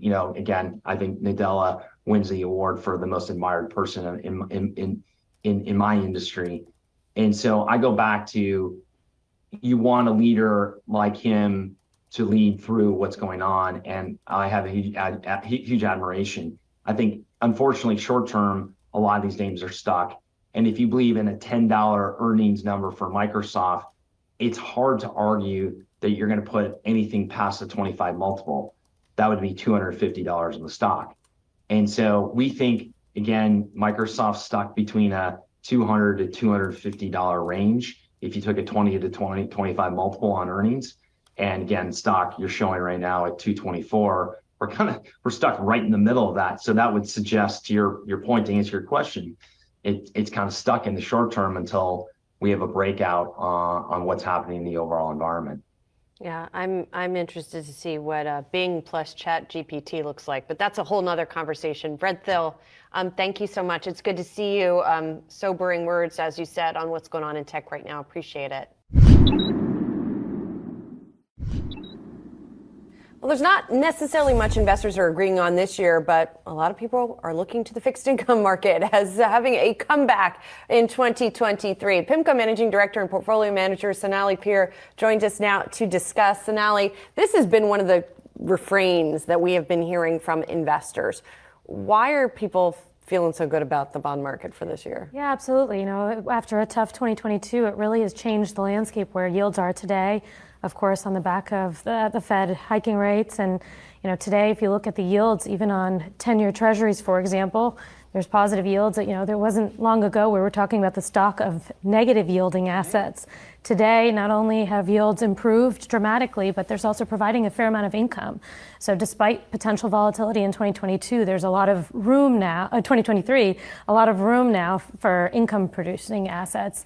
And as you look out the curve, even out to credit markets, we can pick up even additional yield. And you believe that the bulk of the Fed rate increases is behind us? And I mean, largely, we would all hope that it certainly is, given the kind of extent that they did raise last year. But what would that volatility that you were mentioning, what would that really hinge on in terms of their tenor and any type of rate increases that they continue to move forward with? Yeah, so from a Fed perspective, we do think the bulk of the move is behind us, but yet volatility is likely to stay, and part of that has to do with the recession probability. Our base case is that we would likely see a mild recession, but one that's longer and shallower than, say, what we saw in the V-shaped recession and recovery in 2020. As a result, there's still a lot of volatility potential from an employment perspective as well as from a growth perspective. In a recession, what areas of the corporate bond market do you think would get hit this year? Yeah, where we're most concerned, even though, if you look at the public credit markets, there has been a fair amount of improvement on the back of, the 2020 peak pandemic experience being rather recent. Many companies have raised a lot of debt, in the back half of 2020 and in 2021 to help weather that storm. But where we're most concerned really has to do with areas where there's low multiples on those businesses, low margins, high cyclicality, where it's very difficult to weather a storm like a recession when you have those types of things against you, as well as still inflation. Sounds like retail. Impact. Retail is a big Retail would be one, autos, wirelines, some areas where you're just continuing to see declines, even some slow, some faster, but due to a shift in investor demand as well as disruption from the supply chain. So it sounds like even though you want to get your yield right now, you don't want to take on too much risk in order to get that yield. Is that fair to say? I think that's absolutely right. Where we're looking at opportunities really is because that fixed income has really repriced. But knowing that there's potential volatility ahead, it's really doing it for a long-term hold or for, kind of scaling in at these higher yields for that income producing aspect of fixed income, as well as the fact that it will be less volatile typically in a recession than equities. So, you're getting some cash flow along the way, and then you're subduing some of that volatility relative to equity markets in a recession. So looking at investment grade, high quality parts of high yield, rather than, say, distressed just yet. For investors that are just looking to find confidence coming out of 2022 and moving on into 2023 here, in their portfolio, where could they position or at least find one of those sources of confidence in the markets? Yeah, I think areas that we believe that, even if you look at it from a long-term history of percentile of spreads, and you look at, the low probability of default. So, for example, a sweet spot may be those triple Bs within investment grade, for example, where, dollar prices have come down a lot as a result of interest rates rising, as well as credit spreads having widened. But again, we're looking at this as an opportunity in more of the defensive sectors, a longer-term hold, where, we do still expect that volatility in at least the first half of 2023, if not throughout. Snelly, thanks so much. It's a really interesting time. People are not used to seeing yields like this, so some definite opportunities out there. Snelly Peer of PIMCO, thank you. Appreciate it. Welcome back, everyone. Keeping tabs on futures this morning. You've got some up activity here with about 14 minutes until the start of today's trading session, the first of the new year, as investors they're awaiting a busy start to 2023. More on the year ahead. TD Securities Managing Director, Global Head of Rates Strategy, Priya Misra joins us now. Happy New Year to you, first and foremost, Priya. First, as we kind of get into this new trading session of the new year, what would you be looking for in terms of just what we expect at this point in time? I mean, we've discussed at length what is going to carry over from 2022, but what is the top thing that you'd be looking out for? Sure. Happy New Year. Thanks for having me on.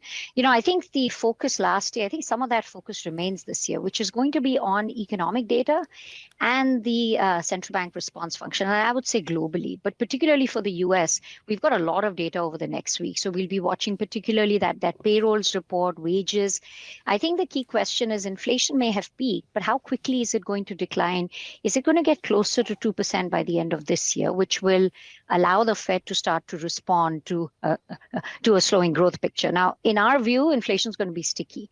Getting down from 7% to 4% might be easier, but getting from that 4 or 3 down to 2, I think is going to take a while. And so our view is that as the economy slows down, which we do expect a recession in the third quarter, that the Fed is going to struggle to respond. And I think that tension between inflation and how quickly it declines, how quickly is the unemployment rate rising, I think that's going to be with us in a market that is less liquid. And I think conviction levels are not very high. So I think we're going to see large moves. I mean, today you look at the bond market, we've had pretty big moves already, the first day of the year. So I think that just tells us there's uncertainty, there's a lot of cross currents here. And I should bring up the global issue as well. What's Japan doing with YCC? How does ECB QT take over? I think all of that we're going to be grappling with. Even though the year's turned, I think a lot of those same themes will stay with us for the rest of this year. Yeah, a big move to start off the year indeed, and sort of a return to, I don't know, maybe what investors are looking for this year, but we'll see what ends up happening.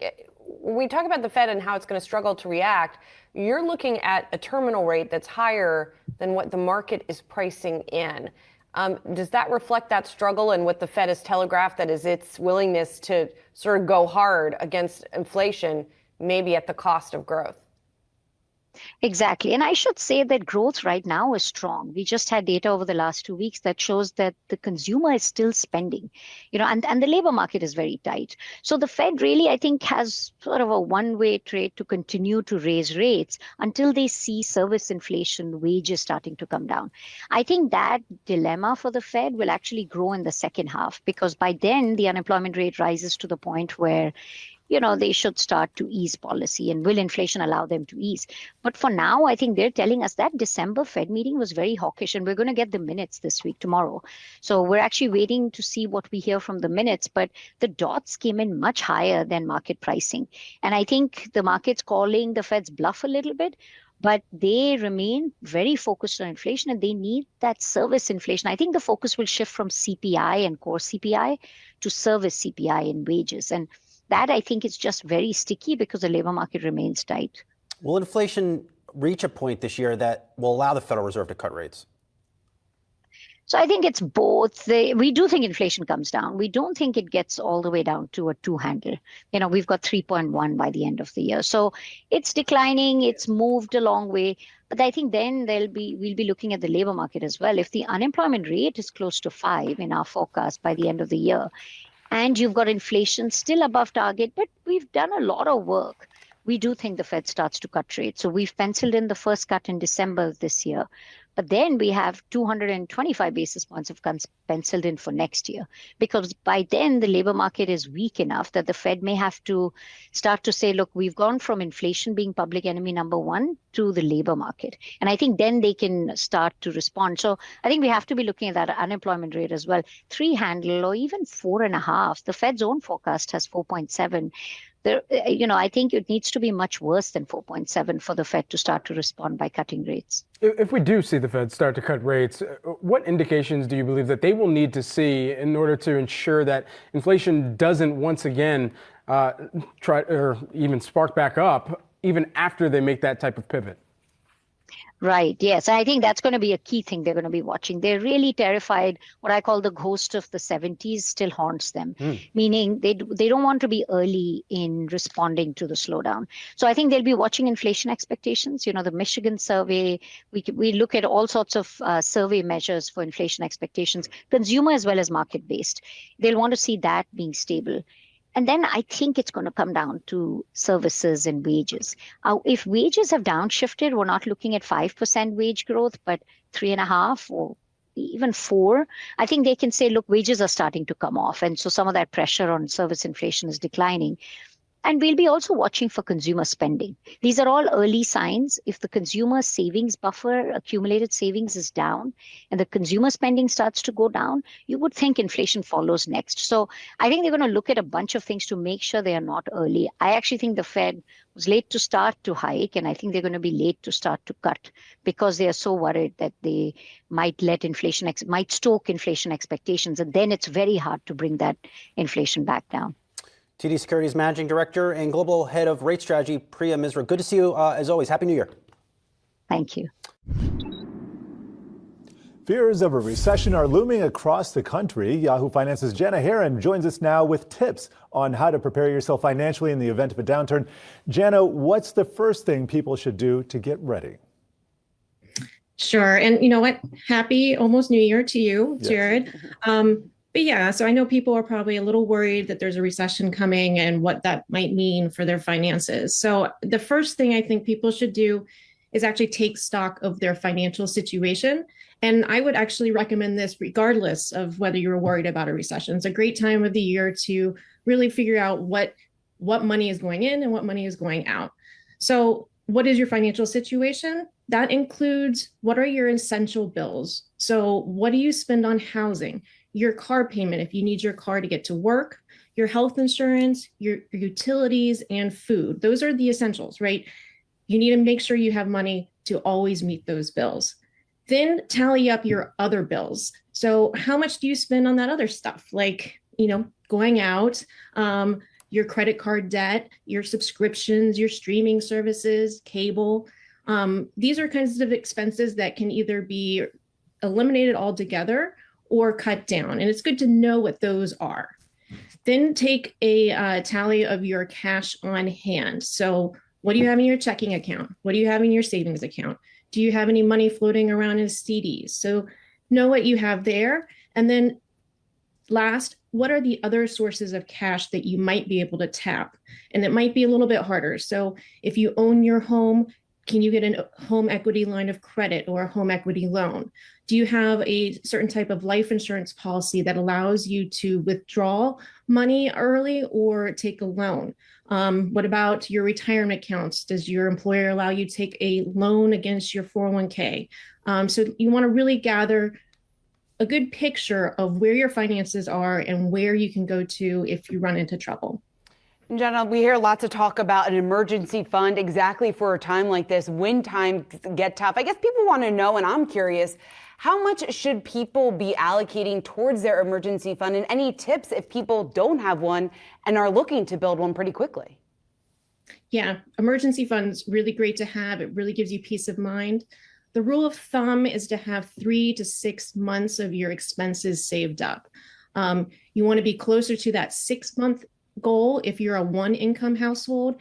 You can be at that 3-month goal if you have more than one person with making income. So, but here's the thing. That sounds like a lot of money, and it's really hard to get past that. So don't get overwhelmed. Start small by trying to save the amount of your largest bill first. So that would likely be your mortgage or your rent. So if you lose your job, you look in your emergency fund, you're like, hey, you know what? At least I have next month's rent or mortgage paid. And that gives you a little bit of a buffer. After that, then try to get 1 month of expenses saved up. So start small and don't feel discouraged that you don't have the whole kit and caboodle. Now, how do you go about building an emergency fund? It's almost tax season, guys, but you know what that means? A lot of people are going to get a tax refund. And that is a good chunk of money to put away to start your emergency fund. You might also get a bonus from work. That's another place where you can jumpstart that emergency fund. And if you have any side gigs or things like that, then you can start allocating some of that money to your emergency fund. So those are some quick ways to really build up those savings that you can tap in case things go wrong. And Jenna, we've heard a lot about layoffs, mainly concentrated in the tech sector, but there are concerns as the Fed is raising rates that they're also going to engineer a recession. So if somebody out there is worried about losing their job, what advice do you have for them? What may be in their control? Yeah, so I mean, I don't worry about, one of the things you can't control is if your company is going to have layoffs, right? So what you need to think about is how you can position yourself if you lose your job. So one of the things I would say to do is update your resume and your LinkedIn profile. And I would do this now before you lose your job, because there's going to be a lot of other things that you have to deal with after you lose a job. So you might not feel like doing, an update on my resume or my LinkedIn profile at that time. Don't let your network go stale. Talk with people, make sure you're asking about job openings other places. Just keep in touch with everybody. So if you do lose your job, you can tap them and ask them if there are any openings where they are working. The other thing I would say is to make sure your skills or certifications are updated before anything bad could happen. So take advantage of any new training that your company offers right now to beef up that resume, or if you have to take some classes to get some certifications up to date, make sure to do that before things go south. Very important tips here for all of our viewers. Jenna Herron, thanks so much and Happy New Year to you. Thanks.